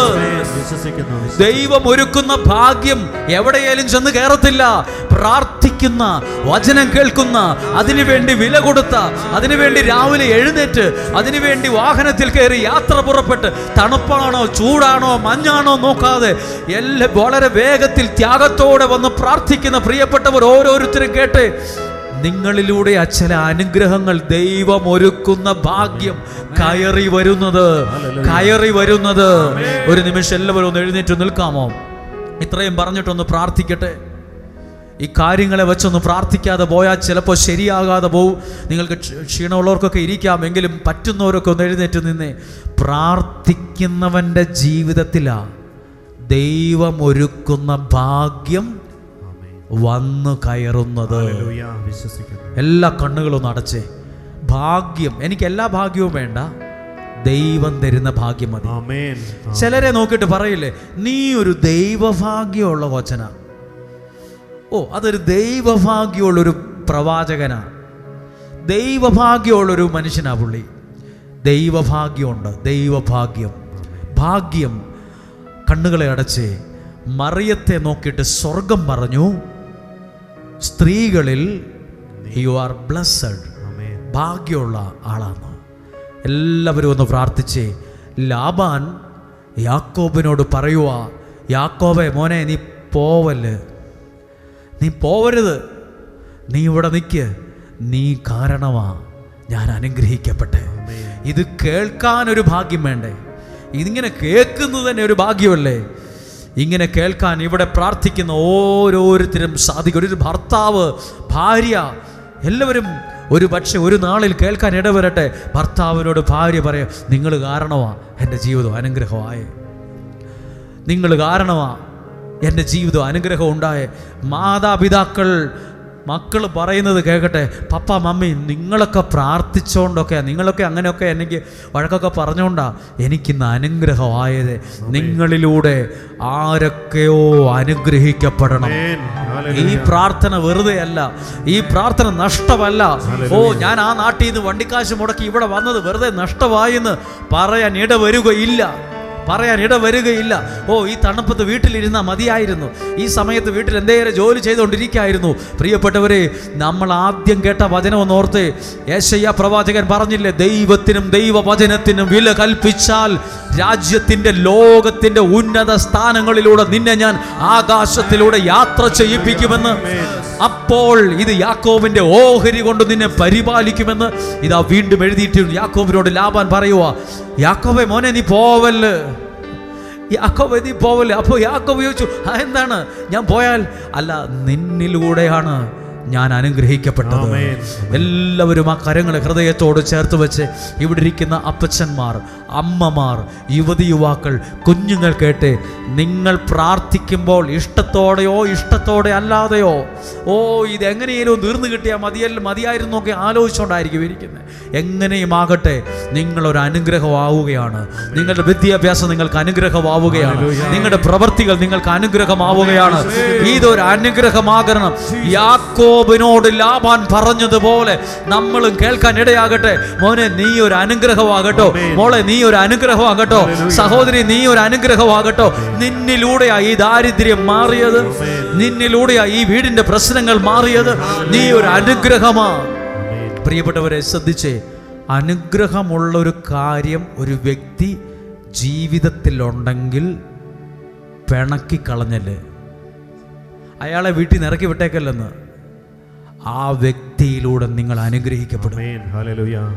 ആ വ്യക്തി നിനക്കൊരു അനുഗ്രഹമായിട്ട് വരും. അനുഗ്രഹത്തോട് ചേർന്ന് നിൽക്കുന്നവനും അനുഗ്രഹിക്കപ്പെട്ട് വരാൻ തുടങ്ങും. യാക്കോബ് വഴി കിടന്ന് കല്ല് തലയണയായി കിടന്നപ്പോൾ ദർശനം കണ്ടു ദൈവം അനുഗ്രഹിക്കുന്നത്. ആ അനുഗ്രഹമുള്ള യാക്കോബ് ലാബാൻ ഒരു അനുഗ്രഹമായിട്ട് മാറി. ആ വ്യക്തിയുടെ സാമ്പത്തിക സ്ഥിതി വളരാൻ കാരണമായി. അനുഗ്രഹമുള്ള ഒരു വ്യക്തിയോട് ചേർന്ന് നിൽക്കുമ്പോൾ നിന്റെ സാമ്പത്തികം മാത്രമല്ല, നിന്റെ കുടുംബ ജീവിതം മാത്രമല്ല, ശുശ്രൂഷകൾ മാത്രമല്ല, വിദ്യാഭ്യാസം മാത്രമല്ല, നീയുമായി ബന്ധപ്പെട്ട സകലത്തിന്റെ മേലും ഒരു വളർച്ചയും ഉയർച്ചയും ഉണ്ടാകും. ഹല്ലേലൂയ. ഇനി പ്രാർത്ഥിക്കുന്നതിന് മുമ്പ് കേട്ടെ, ദൈവത്തിന്റെ അനുഗ്രഹത്തിലും പ്രാർത്ഥനയിൽ നിൽക്കുന്നവരുടെ ജീവിതത്തിലാ ദൈവം തരുന്ന മഹാഭാഗ്യം വന്നു കയറുന്നത്. അത് ജീവിതത്തിൽ വന്നു കയറും. ഒരിക്കലും പ്രതീക്ഷിക്കാത്ത കാര്യങ്ങളൊക്കെ ജീവിതത്തിൽ വരും. പ്രതീക്ഷിക്കാത്ത ഉയർച്ചകൾ വരും. രണ്ട് കരങ്ങളൊന്ന് ഉയർത്താമോ? കരങ്ങൾ ഉയർത്തി പ്രാർത്ഥിക്കുമ്പോൾ കേട്ടെ, പ്രാർത്ഥിക്കുന്ന നിങ്ങളിൽ, പ്രാർത്ഥിക്കുന്ന നിങ്ങളുടെ കുടുംബങ്ങളിൽ ദൈവം ഒരുക്കുന്ന മഹാഭാഗ്യം വന്നു കയറട്ടെ. ദൈവം തരുന്ന ഭാഗ്യം വന്നു ചേരട്ടെ. ദൈവം ഒരുക്കുന്ന ഉയർച്ച വന്നു ചേരട്ടെ. ഈ കരങ്ങൾ ഉയർത്തി, അധരങ്ങളെ തുറന്നൊന്ന് ശബ്ദം ഉയർത്തി ഒന്നെല്ലാവരും വിശ്വാസത്തോടെ ഒന്ന് സ്തുതിച്ച് പ്രാർത്ഥിച്ചേ. ഹല്ലേലൂയ. ദൈവം ഒരുക്കുന്ന മഹാഭാഗ്യം, ദൈവം ഒരുക്കുന്ന മഹാഭാഗ്യം എന്റെ ജീവിതത്തിൽ വരണമേ. പ്രാർത്ഥിക്കുന്ന വ്യക്തികളിൽ, പ്രാർത്ഥിക്കുന്ന കുടുംബങ്ങളിൽ ദൈവം നൽകുന്ന, ഒരുക്കുന്ന മഹാഭാഗ്യം വന്ന് ഒരു വ്യക്തി നടന്നു കയറി വരുന്ന പോലെ വന്നു കയറും, വന്നു കയറാൻ ഇടവരും. ഒന്ന് സ്തുതിച്ച് പ്രാർത്ഥിച്ച് ഉറക്കെ വിളിച്ച് യേശുവേ, യേശുവേ, ഹല്ലേലൂയ, ഇൻ ജീസസ്. ഒന്ന് കരമടിച്ചൊന്ന് ചേർന്ന് പാടുമോ?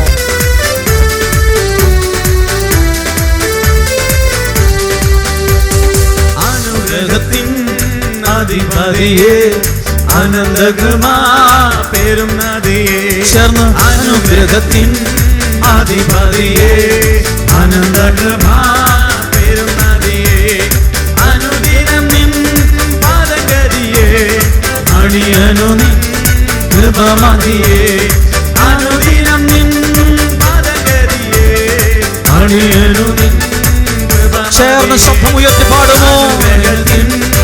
അധിപതിയെ, അനന്തകൃപാ പേരും നദിയെ, അനുഗ്രഹത്തിൻ അധിപതിയെ, അനന്തകൃപാ പേരും നദിയെ, അനുദിനം നിൻ പാദഗതിയെ, വിശ്വസിച്ച് വിശ്വസിച്ച് എന്നെ ഒരു അനുഗ്രഹമാക്കണമേ. ഒരു അനുഗ്രഹം അനുഭവിക്കാൻ എനിക്കൊരു ഭാഗ്യം തരണമേ. എല്ലാ കുടുംബങ്ങളും അതിനെ കേൾക്കുന്നവർക്ക് വേണ്ടി, മാതാപിതാക്കൾക്ക്, യുവതി യുവാക്കൾ, കുഞ്ഞുങ്ങൾ, ഓൺലൈനിലൂടെ ഇത് കാണുന്നവർ, കേൾക്കുന്നവർ, താഴെകളിൽ ഇരിക്കുന്നവർ, വരാന്തയിൽ ഇരിക്കുന്നവർ, നിന്നു കേൾക്കുന്നവർ, ഇരുന്ന് ശ്രദ്ധിക്കുന്നവർ, ഈ ശബ്ദം കേൾക്കുന്ന എല്ലാവരെയും സ്വർഗത്തിലെ ദൈവം അനുഗ്രഹിക്കട്ടെ. സ്വർഗത്തിലെ ദൈവം അനുഗ്രഹിക്കട്ടെ.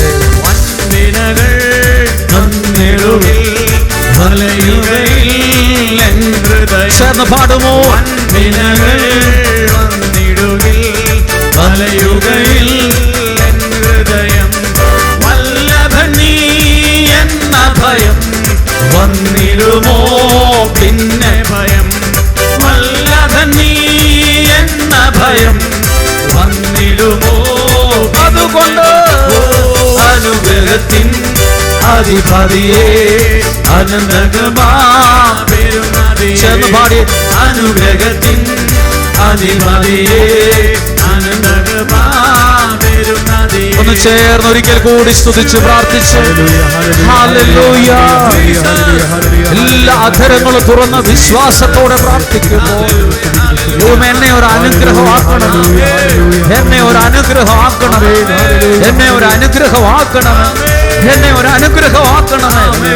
ഹല്ലേലൂയ. യേശുവേ നന്ദി, നന്ദി, നന്ദി. ഹല്ലേലൂയ. കരങ്ങൾ താഴ്ത്തി ഒന്നും കൂടി ഒന്നിരിക്കാമോ?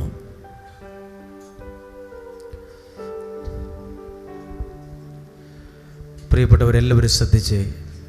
നമ്മളിപ്പോൾ കുറച്ചു നേരം കേട്ടത് അനുഗ്രഹം കിട്ടിയ യാക്കോബ് ലാബാൻ ഒരു അനുഗ്രഹമായിട്ട് മാറി. അദ്ദേഹത്തിൻ്റെ സാമ്പത്തിക നിലയിൽ അനുഗ്രഹമായിട്ട് മാറി. തൊട്ട് താഴെ എഴുതിയിരിക്കുന്ന വാക്യത്തിൽ ലാബാൻ പറയുവാണ്, നീ എന്നാ ചോദിച്ചാലും ഞാൻ തന്നോളാന്ന്. അല്ല, ഒരു തലയണ പോലും മേടിക്കാൻ കാശില്ലാത്തവനോട് ഇപ്പോൾ പറയാം, ദയവ് ചെയ്ത് പോവല്ല്, എന്തായാലും എന്നെ വിട്ട് പിണങ്ങിപ്പോവല്ല്, നീ ഇവിടെ നിന്നോ, എന്നാ ചോദിച്ചാലും തരാമെന്ന്. എന്ത് പ്രതിഫലം വേണേലും ചോദിച്ചോ. 28-ാമത്തെ വാക്യം വായിച്ചേ. നിനക്ക് എന്ത് പ്രതിഫലം വേണമെന്ന് പറയുക, അത് ഞാൻ തരാം. നീ ശമ്പളം കൂട്ടി ചോദിച്ചാലും എന്നാ വേണം, ഈ സ്ഥലം വേണം, ഞാൻ എന്നാ വേണേലും തരാം. അപ്പോൾ അനുഗ്രഹത്തിന് എന്തേരെ വിലയുണ്ടെന്ന് കൂട്ടിക്ക്. ഒരു മനുഷ്യന് കിട്ടുന്ന ദൈവാനുഗ്രഹത്തിന് എന്തേരെ വിലയുണ്ടെന്ന് കൂട്ടിക്ക്. ലാബാൻ യാക്കോബിനോട് പറയുക, ദയവ് ചെയ്ത് പോവല്ല്, നീ എന്നാ ചോദിച്ചാലും ഞാൻ തന്നോളാം, പ്രതിഫലം എന്നാ ചോദിച്ചാലും ഞാൻ തരാം, ചുമ്മാ പറയില്ല. ഇതാ പറഞ്ഞത്, ദൈവവചനം കേൾക്കുന്ന നിങ്ങളിൽ വരുന്നത് ഒരു ദൈവാനുഗ്രഹമാണ്. അതാ എന്നെ ഇവിടെ നിർത്തിയേ, നിങ്ങളിവിടെ ഇരുത്തിയത്. ഇത് ദൈവത്തിൻ്റെ സ്നേഹമാണ്. ഈ അനുഗ്രഹമാണ് നമ്മൾ വേറെ ഒരുപാട് പേർക്ക് അനുഗ്രഹമായിട്ട് മാറുന്നത്. അടുത്ത ഭാഗം ഒന്ന് വായിച്ചേ. യാക്കോബ് അവനോട് പറഞ്ഞു, ഞാൻ എപ്രകാരം അങ്ങേക്ക് വേണ്ടി ജോലി ചെയ്തെന്നും. ശ്രദ്ധിച്ചു കേൾക്കണം. യാക്കോബ് പറയുക, ഞാനിവിടെ ജോലിക്ക് വരുമ്പോൾ താങ്കൾക്കൊന്നുമില്ലായിരുന്നു, അധികം പൈസയും ആടും ഒന്നുമില്ലായിരുന്നു. ഇപ്പോഴോ എൻ്റെ മേൽനോട്ടത്തിൽ അങ്ങയുടെ നിങ്ങളുടെ സാമ്പത്തികമൊക്കെ ഭയങ്കരമായിട്ട് അങ്ങ് കയറിപ്പോയി. യാക്കോബ് തന്നെ പറയുമോ, വായിച്ചേ. എൻ്റെ മേൽനോട്ടത്തിൽ അങ്ങയുടെ ആടുമാടുകൾ എത്ര പെരുകിയെന്നും അങ്ങേക്കറിയാമല്ലോ. എത്ര വർദ്ധിച്ചു എന്ന് അങ്ങേക്കറിയാലോ. ദൈവാനുഗ്രഹം വരുമ്പം, അനുഗ്രഹമുള്ളൊരു വ്യക്തി നമ്മുടെ ജീവിതത്തിൽ വരുമ്പോൾ ദൈവാനുഗ്രഹത്തിൽ വർധനവുണ്ടാകും. സാമ്പത്തികത്തിൽ പോലും അതിൻ്റെ ആ വർധനവുണ്ടാകും. ഇനി 30-ാമത്തെ വാക്യം, ഞാൻ വരുന്നതിന് മുൻപ്, യാക്കോബ് പറയുക, ഞാൻ വരുന്നതിന് മുമ്പ് വളരെ കുറച്ച് ആടുകളെ അങ്ങേക്കുണ്ടായിരുന്നു. ലാബാനെ അങ്ങേക്കറിയാമല്ലോ, ഞാൻ ഇവിടെ വരുമ്പോൾ 4-3-7 ആടുകളെ ഇവിടെ ഉള്ളൂ. ഞാൻ ഇവിടെ വരുമ്പോൾ ഒന്നുമില്ലായിരുന്നു നിങ്ങൾക്ക്. ഞാനിവിടെ വരുന്നതിന് മുമ്പ് താങ്കൾക്ക് വളരെ കുറച്ച് ആടുകൾ മാത്രമേ ഉണ്ടായിരുന്നുള്ളൂ. എന്നാൽ ഇപ്പോഴോ അവ വളരെ പെരുകിയിരിക്കുന്നു. ഞാൻ പോയിടത്തെല്ലാം കർത്താവ് അങ്ങയെ കടാക്ഷിച്ചിരിക്കുന്നു. ഞാൻ പോയിടത്തെല്ലാം നിങ്ങൾക്കൊരു അനുഗ്രഹം ഉണ്ടായിട്ടുണ്ട്. അപ്പോൾ പ്രാർത്ഥനയൊന്നും വെറുതെ അല്ല. രാവിലെ വണ്ടിയെ കയറി, ബസ്സിൽ കയറി, 2 സ്ഥലത്ത് ഇറങ്ങി, 3 സ്ഥലത്ത് ഇറങ്ങി ഇവിടെ വന്ന് ഈ വചനം കേട്ടത് ഒരു മഴ പെയ്യുന്ന പോലെ ഒരു അനുഗ്രഹമാണ് വന്നു ചേർന്നിട്ടുള്ളത്. നിങ്ങളിലൂടെ നിങ്ങളുടെ വീടും അനുഗ്രഹിക്കപ്പെടാൻ തുടങ്ങും. അനുഗ്രഹമുള്ള ഒരാളിലൂടെ അനുഗ്രഹം ഉണ്ടാകത്തുള്ളൂ. 100 രൂപ ഉണ്ടെങ്കിലേ 50 രൂപ അപ്പുറത്തൊരാൾക്ക് കൊടുക്കാൻ പറ്റൂ, 10 രൂപ അവിടെ കൊടുക്കാൻ പറ്റൂ, 90 രൂപ അവിടെ കൊടുക്കാൻ പറ്റൂ, 100 രൂപ വേണം എന്ന് പറഞ്ഞ പോലെ നിങ്ങളൊരു അനുഗ്രഹം മേടിച്ച് നിങ്ങളുടെ വീട്ടിൽ ചെല്ലുമ്പോഴാണ് ആ അനുഗ്രഹം പകരപ്പെടുന്നത്. വീട്ടിലുള്ള ഓരോരുത്തർക്കും അത് ലഭിക്കുക. അനുഗ്രഹം കിട്ടുന്ന ഒരു സമയവും സ്ഥലവും കളയില്ല. ആ സമയം എൻ്റെ അനുഗ്രഹത്തിൻ്റെ സമയമായി അത് മാറും. ഹല്ലേലൂയ. ഇത് നിങ്ങൾക്ക് മനസ്സിലായി ഞാൻ വിശ്വസിക്കുന്നു. അനുഗ്രഹമുള്ള, നിങ്ങൾ ഓർത്ത് നോക്കിക്കേ, ലാബാന് വേണേ പറയത്തില്ലേ, സ്വന്തമായൊരു വീടില്ല, 1 ഏക്കർ സ്ഥലമില്ല, വേണ്ട, കിടക്കാനൊരു കട്ടിൽ പോലും ഇല്ലാത്തവരോട് പറയുക, നീ ദയവ് ചെയ്ത് പോവല്ല്, എന്നാ വേണേലും തരാമെന്ന്. എന്തു വേണേ നീ ചോദിക്കുക, എന്നാ പ്രതിഫലം ചോദിച്ചാലും തരാമെന്ന്. നോർമലായി ചിന്തിച്ചൂടെ? യാക്കോബ് പോയാൽ പോട്ടെ, നമ്മൾ പറയില്ലേ, കാത് കുത്തിയവും പോയാൽ മേക്കാത് കുത്തിയവും വരുമെന്ന്. നീ പോയാൽ എന്നേക്കാൾ വലിയ പുള്ളി ഇവിടെ വരും, നീ പോണേ പൊക്കോ. ലാവാൻ ബുദ്ധിയുള്ളവനാ. അനുഗ്രഹമുള്ള യാക്കോബെ, നീ എന്തായാലും പോകല്ല്, ഇവിടെ തന്നെ വേണം. അനുഗ്രഹമുള്ളവനെ കൂടെ നിർത്തുന്നത് കണ്ടോ ലാബാൻ? നമ്മളും പഠിക്കണം. അനുഗ്രഹമുള്ള മനുഷ്യരുണ്ട്, അനുഗ്രഹം കിട്ടുന്ന ഇടങ്ങളുണ്ട്. അവിടെ നിന്നും വേഗം പിണങ്ങി ഇറങ്ങിപ്പോകല്. അവിടെയൊക്കെ എൻ്റെ ജീവിതത്തിൻ്റെ വഴിത്തിരിവുകളുള്ളത്. നാളെ തിരിഞ്ഞു നോക്കുമ്പം അതൊക്കെ ഒരു അനുഗ്രഹമാണെന്ന് ഇവിടെ വന്ന് മൈക്കെടുത്തൊന്നും പറഞ്ഞില്ലേലും ചിലരോടൊക്കെ പറയാനിടവരും. ഞങ്ങൾ ഇങ്ങനെയൊക്കെ പ്രാർത്ഥന തുടങ്ങുമ്പോഴേ നല്ല വിശ്വാസമുണ്ട് ഇതൊരു ബ്ലെസ്സിങ് ആയിട്ട് മാറുമെന്ന്. ഞാൻ ഇന്നലെ ഒരു കഥ പറഞ്ഞു, അതൊരു പൊട്ടക്കഥയാണ്, അതിൻ്റെ വ്യാഖ്യാനവും വേറെയാണ്. പക്ഷെ എൻ്റെ മനസ്സിൽ തോന്നിയൊരു ആ കഥയെ ചുറ്റിപ്പറ്റി ഞാനൊരു ഒരു കാര്യം പറയുവാണ്. ഒരു കഴുതയുടെ കഥയാണ്. ഒരു മനുഷ്യൻ ഒരു കഴുതയെ കൊണ്ട് പോയപ്പോൾ ആ കഴുത ഒരു വലിയ കുഴി വീണുപോയി. അയാൾ ഒരുപാട് ശ്രമിച്ചിട്ടും ആ കഴുതേനെ ആ കുഴിയിൽ നിന്ന് കയറ്റാൻ പറ്റുന്നില്ല. അവസാനം അദ്ദേഹം പറഞ്ഞു, അത് പോയാൽ പോട്ടെ, അവിടെ കിടന്ന് ചത്തുപോട്ടെ, ഈ കുഴിയിൽ നിന്ന് കയറ്റാൻ എന്നെക്കൊണ്ടാകത്തില്ല എന്ന് തീരുമാനിച്ച് അയാൾ പോയപ്പോൾ അപ്പുറത്തുള്ള 2-3 പേര് ചോദിച്ചു എന്ന്, എന്തോ വിഷമമുണ്ടല്ലോ, എന്തോ ഭാരമുണ്ടല്ലോ മുഖത്ത്. അപ്പോൾ പറഞ്ഞു, എൻ്റെ ഒരു കഴുത അവിടെ ഒരു കുഴി വീണുപോയി. അപ്പോൾ അവരെല്ലാം കൂടെ വന്ന് നോക്കി, രക്ഷപ്പെടുത്താൻ നോക്കിയപ്പം ഇതിനെ രക്ഷപ്പെടുത്താൻ പറ്റുന്നില്ല. അവർ മടുത്ത്. അപ്പോൾ ആ വന്ന കൂടെ ഉണ്ടായിരുന്ന വ്യക്തിക്കൊരാശയം, നമുക്കൊരു കാര്യം ചെയ്യാം, ഇവിടുന്ന് മണ്ണ് വെട്ടിയെടുത്ത് ഈ കുഴിയിലേക്ക് നമുക്ക് ഇട്ട് കൊടുക്കാമെന്ന് പറഞ്ഞു. ഈ കുഴിയിലേക്ക് മണ്ണിടാൻ തീരുമാനിച്ചു. അങ്ങനെ കൊട്ടയും പാത്രമൊക്കെ കൊണ്ടുവന്ന് തൂമ്പയ്ക്ക് വെട്ടിയെടുത്ത് മണ്ണ് ഈ കുഴിയിലേക്ക് ഇട്ടപ്പം കഴുതയ്ക്ക് ദേഷ്യം വന്ന്. കഴുത പറയുകയാണ്, നിങ്ങൾ ഒന്നാമത് ഞാൻ കുഴി കിടക്കുകയാണ്, അതിൻ്റെ പോരാത്തിന് മണ്ണും വെട്ടിയിടുവാണ് എൻ്റെ തലയിലേക്ക്. ഈ മണ്ണ് വെട്ടിയിടുമ്പോൾ ഈ പാറയും കല്ലും എല്ലാം കൂടെ എൻ്റെ മേത്ത് വന്ന് നല്ല വേദനയുണ്ട്, നിങ്ങൾ എന്നെ കൊല്ലാക്കൊല ചെയ്യരുതെന്ന് പറഞ്ഞു. കഴുതയ്ക്ക് ഇഷ്ടപ്പെട്ടില്ല. പക്ഷേ ഇഷ്ടപ്പെട്ടില്ലേലും ആ മണ്ണ് വെട്ടി ആ കുഴിയിലേക്ക് ഇട്ടതുകൊണ്ട് കുറച്ചു നേരം കഴിഞ്ഞപ്പം ആ വീണ മണ്ണിൻ്റെ പുറത്ത് ഒരു പടി കൂടെ കയറി ആ കഴുത കയറി നിന്നു. കുറച്ച് കഴിഞ്ഞപ്പം ആ മണ്ണ് കുറച്ചുകൂടെ കൂടിയപ്പോൾ ഒരു പടി കൂടെ ഉയർന്നു. കുറച്ച് കഴിഞ്ഞപ്പം കഴുതയ്ക്ക് ഭയങ്കര സന്തോഷമായി. എന്നാ കാരണം എന്നറിയാമോ? ഇച്ചിരി വേദനയൊക്കെ തോന്നിയാലും ഈ മണ്ണ് മേത്ത് വന്ന് വീണപ്പോൾ ഇച്ചിരി വിഷമമൊക്കെ തോന്നി, ദേഷ്യം തോന്നിയാലും അതൊക്കെ രക്ഷപ്പെടാനുള്ള ഓരോരോ പടികളായി മാറിക്കഴിഞ്ഞു. പിടി കിട്ടിയോ? ഇവിടെ വരുന്നത് നമുക്ക് തോന്നും, എന്തിന് പൈസ പോവും, സമയമില്ല. പക്ഷെ ഇതൊക്കെ നിങ്ങളുടെ ഉയർച്ചയ്ക്കുള്ള, ആ ഇന്ന് കിടക്കുന്ന കുഴിയിൽ നിന്ന് കയറിപ്പോകാനുള്ള പടികളായിട്ട് മാറും. നിയോഗം എഴുതിയത്, കൽക്കുരിശിൽ എണ്ണ ഒഴിച്ചത്, ഇങ്ങനെയൊക്കെ പ്രാർത്ഥിച്ചിട്ട് എന്നാ കിട്ടാനാ? കുറച്ച് കഴിയട്ടെ. ഈ പ്രാർത്ഥനയൊക്കെ നിന്നെ ഇന്നത്തെ അവസ്ഥയെന്ന് ഒരു സ്റ്റെപ്പും കൂടെ കയറാനുള്ള ഒരു ചവിട്ടുപടിയായി മാറും. ഇവിടെ നിൽക്കുന്നവർക്കൊക്കെ അങ്ങനെ ഇച്ചിരിച്ച് പറയാനുണ്ട്, ഇല്ല നല്ലപോലെ പറയാനുണ്ട്. അതൊക്കെ ഒന്നും കൂടെ കയറാനുള്ള പടികളായിട്ട് മാറി. ഇവിടെ ശ്രദ്ധിച്ചേ, കഴുത ആദ്യം പറഞ്ഞ്, കഥയിലാണേലും കഴുത പറഞ്ഞ്, ഒന്നാമത് ഞാനൊരു കുഴിയിലാണ് കിടക്കുന്നത്, നിങ്ങൾ മണ്ണും കൂടെ വെട്ടി എൻ്റെ പൊക്കത്തേക്കിടാതെ. നിങ്ങളുടെ പിള്ളേരോട് പ്രാർത്ഥിക്കാൻ പറഞ്ഞാൽ അവരും പറയും, പ്രാർത്ഥിച്ച് പ്രാർത്ഥിച്ച് മടുത്തി, ഒടുക്കത്തെ പ്രാർത്ഥന നിർത്താവോ? നമ്മുടെ പ്രാർത്ഥന ചിലപ്പം മടുക്ക്, ഇഷ്ടപ്പെടത്തില്ല. സാരമില്ല, ആ പ്രായത്തിൽ അങ്ങനെ ചിന്തിക്കുന്നതുകൊണ്ടാ. ഒരു കുറച്ച് കാലം കഴിയുമ്പോൾ മനസ്സിലാകും, ഇഷ്ടമില്ലായിരുന്നെങ്കിലും ആ പ്രാർത്ഥന ഒരു ഉയർത്തെഴുന്നേൽപ്പിൻ്റെ പടികളായിരുന്നു എന്ന്. എനിക്കൊക്കെ അത് ഇപ്പം മനസ്സിലാകുന്നുണ്ട്. അന്ന് പ്രാർത്ഥിച്ചത്, അന്ന് വചനം വായിച്ചത്, അല്ലെങ്കിൽ ഓരോരുത്തരുടെ ഉപദേശം കിട്ടിയത്, ചിലരുടെ കൈവപ്പ് കിട്ടിയത്, ചിലരുടെ പ്രോത്സാഹനം കിട്ടിയത്, അതൊക്കെ ഒന്ന് ഉയർന്നു വരാനുള്ള പടികളായി ദൈവം ജീവിതത്തിൽ മാറ്റിയിട്ടുണ്ട്. ഹല്ലേലൂയ. ഒരു പടികളായി മാറ്റിയിട്ടുണ്ട്. ദൈവത്തിൻ്റെ ഒരു വലിയ ഇടപെടൽ അത് കാരണം. നിങ്ങളത് വിശ്വസിക്കുന്നോ? ഇതൊക്കെ ഇപ്പോൾ ഇവിടം വരെ വരാൻ നിങ്ങൾക്ക് ചിലപ്പോൾ നല്ല ബുദ്ധിമുട്ടൊക്കെ സഹിക്കേണ്ടി വന്ന് കാണും. ആ ബുദ്ധിമുട്ടൊരു രക്ഷപ്പെടാനുള്ള ഒരു നല്ല പടിയായിട്ട് മാറണം. അങ്ങനെയെങ്കിൽ ഒരു നിമിഷം നിങ്ങളുടെ കണ്ണുകളൊക്കെ നടച്ചേ. കഴുതയുടെ കഥയാണേലും അതിനകത്തൊരു കാര്യമുണ്ട്. കഥയാണേലും ഇത് സംഭവിച്ചതാണോ അല്ലയോ എന്നൊന്നും അറിയാൻ പാടില്ല. സംഭവിക്കാൻ സാധ്യതയില്ല. എന്തായാലും കഥ കൊള്ളാം, കഥ നല്ലതാണ്.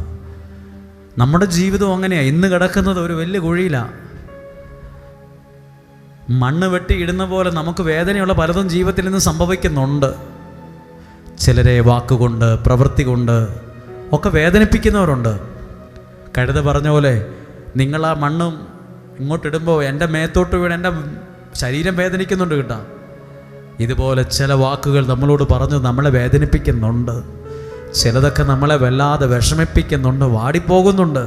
സാരമില്ല, ഇപ്പോൾ അത് വേദനയായി തോന്നിയാലും അത് നിൻ്റെ ഉയർത്തെഴുന്നേൽപ്പിനും ഉയർച്ചയ്ക്കുമുള്ള പടികളായി, പടിപടിയായി രക്ഷപ്പെടാനുള്ള ഒരു വഴിയായി അത് മാറിയിരിക്കും. ആ കരങ്ങളെ ഹൃദയത്തോട് ചേർത്ത് വെച്ച് എന്നിട്ട് എല്ലാവരും പ്രാർത്ഥിച്ചേ. കർത്താവേ, ലാബാൻ യാക്കോബിനോട് പറഞ്ഞു, ദയവ് ചെയ്ത് നീ പോവല്ല്, നീ കാരണമാ സ്വർഗത്തിലെ ദൈവം എന്നെ അനുഗ്രഹിച്ചത്. യാക്കോബേ മോനെ, ഇവിടെ വരുമ്പോൾ കുറച്ചാടുകളെ എനിക്കുണ്ടായിരുന്നുള്ളൂ, കുറച്ച്. നീ വന്നതിന് ശേഷമാ ദൈവം എന്നെ സാമ്പത്തികമായിട്ട് പോലും അനുഗ്രഹിച്ചത്. എൻ്റെ ആടുകളൊക്കെ വല്ലാതെ വർദ്ധിച്ചു പെരുകി. ആടുകളുടെ കാര്യത്തിൽ മാത്രമല്ല കുഞ്ഞെ, ജീവിതത്തിൻ്റെ എല്ലാ കാര്യത്തിലും അങ്ങനെയാണ്. അനുഗ്രഹമുള്ള ഒരു കാര്യം ജീവിതത്തിൽ വരുമ്പോൾ അതെൻ്റെ വളർച്ചയ്ക്കും ഉയർത്തെഴുന്നേൽപ്പിനും എൻ്റെ അഭിവൃദ്ധിക്കും എൻ്റെ ഒരു നല്ല ജീവിതത്തിനും അത് കാരണമായിട്ട് മാറും. ജീവിതത്തിലേക്ക് നാളുകളിൽ തിരിഞ്ഞു നോക്കുമ്പം പറയാനിടവരും, ഇതൊരു ചവിട്ടുപടിയായി എന്ന് പറയാനിടവരും. നിങ്ങൾ പ്രാർത്ഥിക്കുന്നതിനാരും പിശുക്കൊന്നും കാണിക്കണ്ട. അതൊക്കെ ഒരു അനുഗ്രഹമാണ്. ഒരു ചെടി നട്ടിട്ട് അല്ല, ഒരു വിത്തിട്ട് നട്ടിട്ട് അതിൻ്റെ മുകളിൽ വെള്ളമൊഴിക്കും. നാളെയും വെള്ളമൊഴിക്കും, ചൊവ്വാഴ്ചയും വെള്ളമൊഴിക്കും, ബുധനാഴ്ചയും വെള്ളമൊഴിക്കും, വ്യാഴാഴ്ചയും വെള്ളമൊഴിക്കും. എന്തിനാ എല്ലാ ദിവസവും വെള്ളം ഒഴിച്ചത്? എല്ലാ ദിവസവും ഒഴിച്ച വെള്ളമാണ് ആ വിത്ത് കിളിർക്കാൻ കാരണമായത്. നട്ടപ്പോൾ ഒരു പ്രാവശ്യം വെള്ളം ഒഴിച്ചത് മാത്രമല്ല, അത് കിളുക്കുകയില്ല.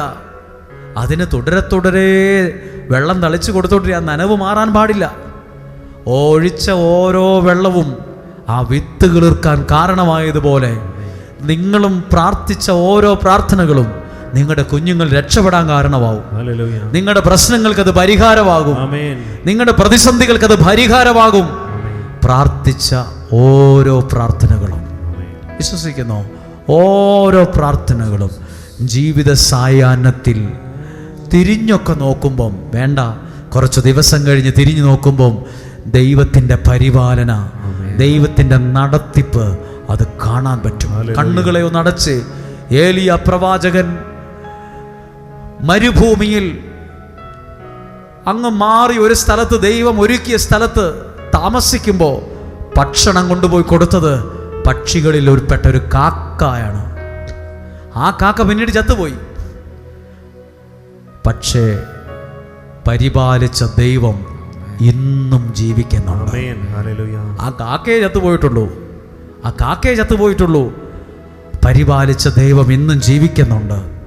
എന്നെയും നിങ്ങളെയും പരിപാലിക്കുന്ന ദൈവമുണ്ട്, സൂക്ഷിക്കുന്ന ദൈവമുണ്ട്, അനുഗ്രഹിക്കുന്ന ദൈവമുണ്ട്. കുഴിയിൽ കിടക്കണ കഴുതയെ പോലെയാ പല മനുഷ്യരുടെ ജീവിതം.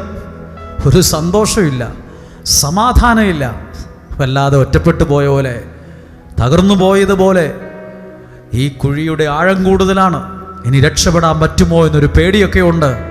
ഇല്ല, ഈ പ്രാർത്ഥന ഒരു പടി കൂടെ ഉയർത്തെഴുന്നേൽക്കാൻ, പടിപടിയായി രക്ഷപ്പെടാൻ ഈ പ്രാർത്ഥന കാരണമാകും. എല്ലാ കാര്യങ്ങളും ഹൃദയത്തോട് ചേർത്ത് വിശ്വസിച്ചോ. ഞാൻ അനുഭവിച്ച കാര്യം വിളിച്ചു പറയുകയാണ്. വല്ല ആത്മവിശ്വാസത്തോടെ, ബോധ്യത്തോടെ വിളിച്ചു പറയാ. പ്രാർത്ഥിക്കുന്നവന്റെ ജീവിതത്തിൽ ആ ദൈവം തരുന്ന മഹാഭാഗ്യം വന്നു കയറുന്നു. പ്രാർത്ഥിക്കുന്നവന്റെ ജീവിതത്തിൽ ആ ദൈവം ഒരുക്കുന്ന നന്മ വന്ന് ഒരു വീട്ടിലേക്ക് ഒരു അതിഥി കയറി വരുന്നത് പോലെ. അനുഗ്രഹം കയറി വരുന്നത് വിമർശിക്കുന്നവനെയല്ല, അനുഗ്രഹം കയറി വരുന്നത് എല്ലാത്തിനെയും കുറ്റം പറയുന്നവനെയല്ല, പിന്നെയോ പ്രാർത്ഥിക്കുന്നവനെ, ദൈവത്തിൽ ആശ്രയിക്കുന്നവന്റെ ജീവിതത്തിലാ കുഞ്ഞെ ദൈവം ഒരുക്കുന്ന മഹാഭാഗ്യം കയറി വരുന്നത്. അത് മക്കളിലൂടെ ആയിരിക്കും, ബിസിനസ്സിലൂടെ ആയിരിക്കും, വിദ്യാഭ്യാസത്തിലൂടെ ആയിരിക്കും. അങ്ങനെയെങ്കിൽ ആ കരങ്ങളെ ഹൃദയത്തോട് ചേർത്ത് വെച്ച് ഈ ശുശ്രൂഷ, ഈ മാസത്തിന്റെ 2ാം വെള്ളിയാഴ്ച പ്രാർത്ഥിച്ച പ്രാർത്ഥന ഒരു അനുഗ്രഹം കയറി വരാൻ കാരണമാകട്ടെ, ഒരു ഭാഗ്യം കയറി വരാൻ കാരണമാകട്ടെ. ഇന്ന് ആദ്യം വായിച്ചു കേട്ട വചനമുണ്ട്, ലയ പറയുന്നുണ്ട്, ദൈവം എന്നെ അനുഗ്രഹിച്ച് എനിക്കൊരു നല്ല സമ്മാനം തന്നിരിക്കുന്നുവെന്ന്. അതുപോലെ പറയാൻ ഒരു അനുഗ്രഹം ഉണ്ടാകട്ടെ. എന്നെ അനുഗ്രഹിച്ച് ദൈവം എനിക്കൊരു നല്ല സമ്മാനം തന്നിരിക്കുന്നു. ചേർന്ന് പാടുവാണ്. ജീവിത സായാഹ്ന തീരത്തിരുന്നു ഞാൻ വെറുതെ പിറകോട്ടു നോക്കി, ഞാൻ വെറുതെ പിറകോട്ടു നോക്കി. അർത്ഥമറിഞ്ഞു പാടണേ. ജീവിത സായാഹ്ന തീരത്തിരുന്നു ഞാൻ വെറുതെ പിറകോട്ടു നോക്കി, ഞാൻ വെറുതെ പിറകോട്ടു നോക്കി. അജ്ഞാതമാം 2 കാൽപാദം, അജ്ഞാതമാം 2 പാദങ്ങൾ കൂടി കാണുന്നു ഞാനെൻ പാദങ്ങൾക്കൊപ്പം. ഈ പാട്ടെഴുതിയ ആളെ സമ്മതിക്കണം.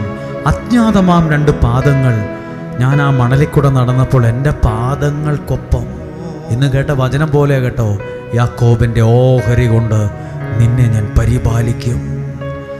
അജ്ഞാതമാം രണ്ടു പാദങ്ങൾ കൂടി കാണുന്നു ഞാനെൻ പാദങ്ങൾക്കൊപ്പം. ജനനം മുതൽ എൻ്റെ യാത്രയിൽ തുണയായി എന്നോടൊപ്പം നടന്നവനാര്? മകനേ, അന്നതു ഞാനായിരുന്നു, നിന്നെ സൃഷ്ടിച്ച നിന്റെ ദൈവം.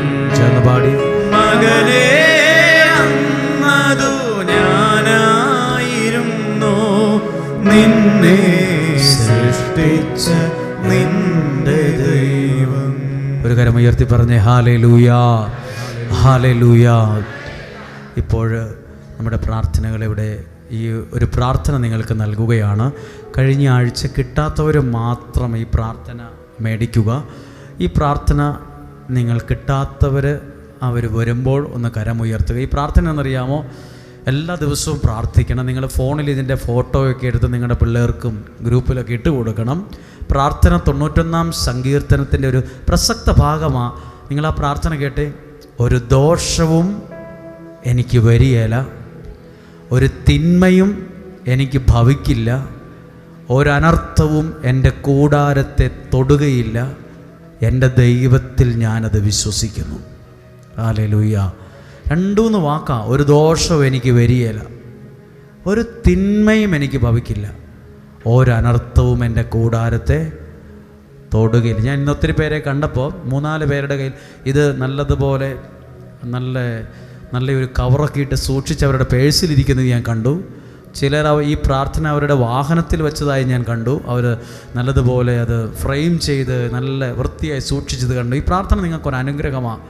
ഒരു ദോഷവും വരികയില്ല, പറഞ്ഞ ഒരു തിന്മയും വരികയില്ല, ഒരനർത്ഥവും എൻ്റെ കൂടാരത്തിൻ്റെ ആ ഗേറ്റ് കിടന്നകത്തോട്ട് വരില്ല, ഒരു അനർത്ഥവും എൻ്റെ കൂടാരത്തെ തൊടുകയുമില്ല.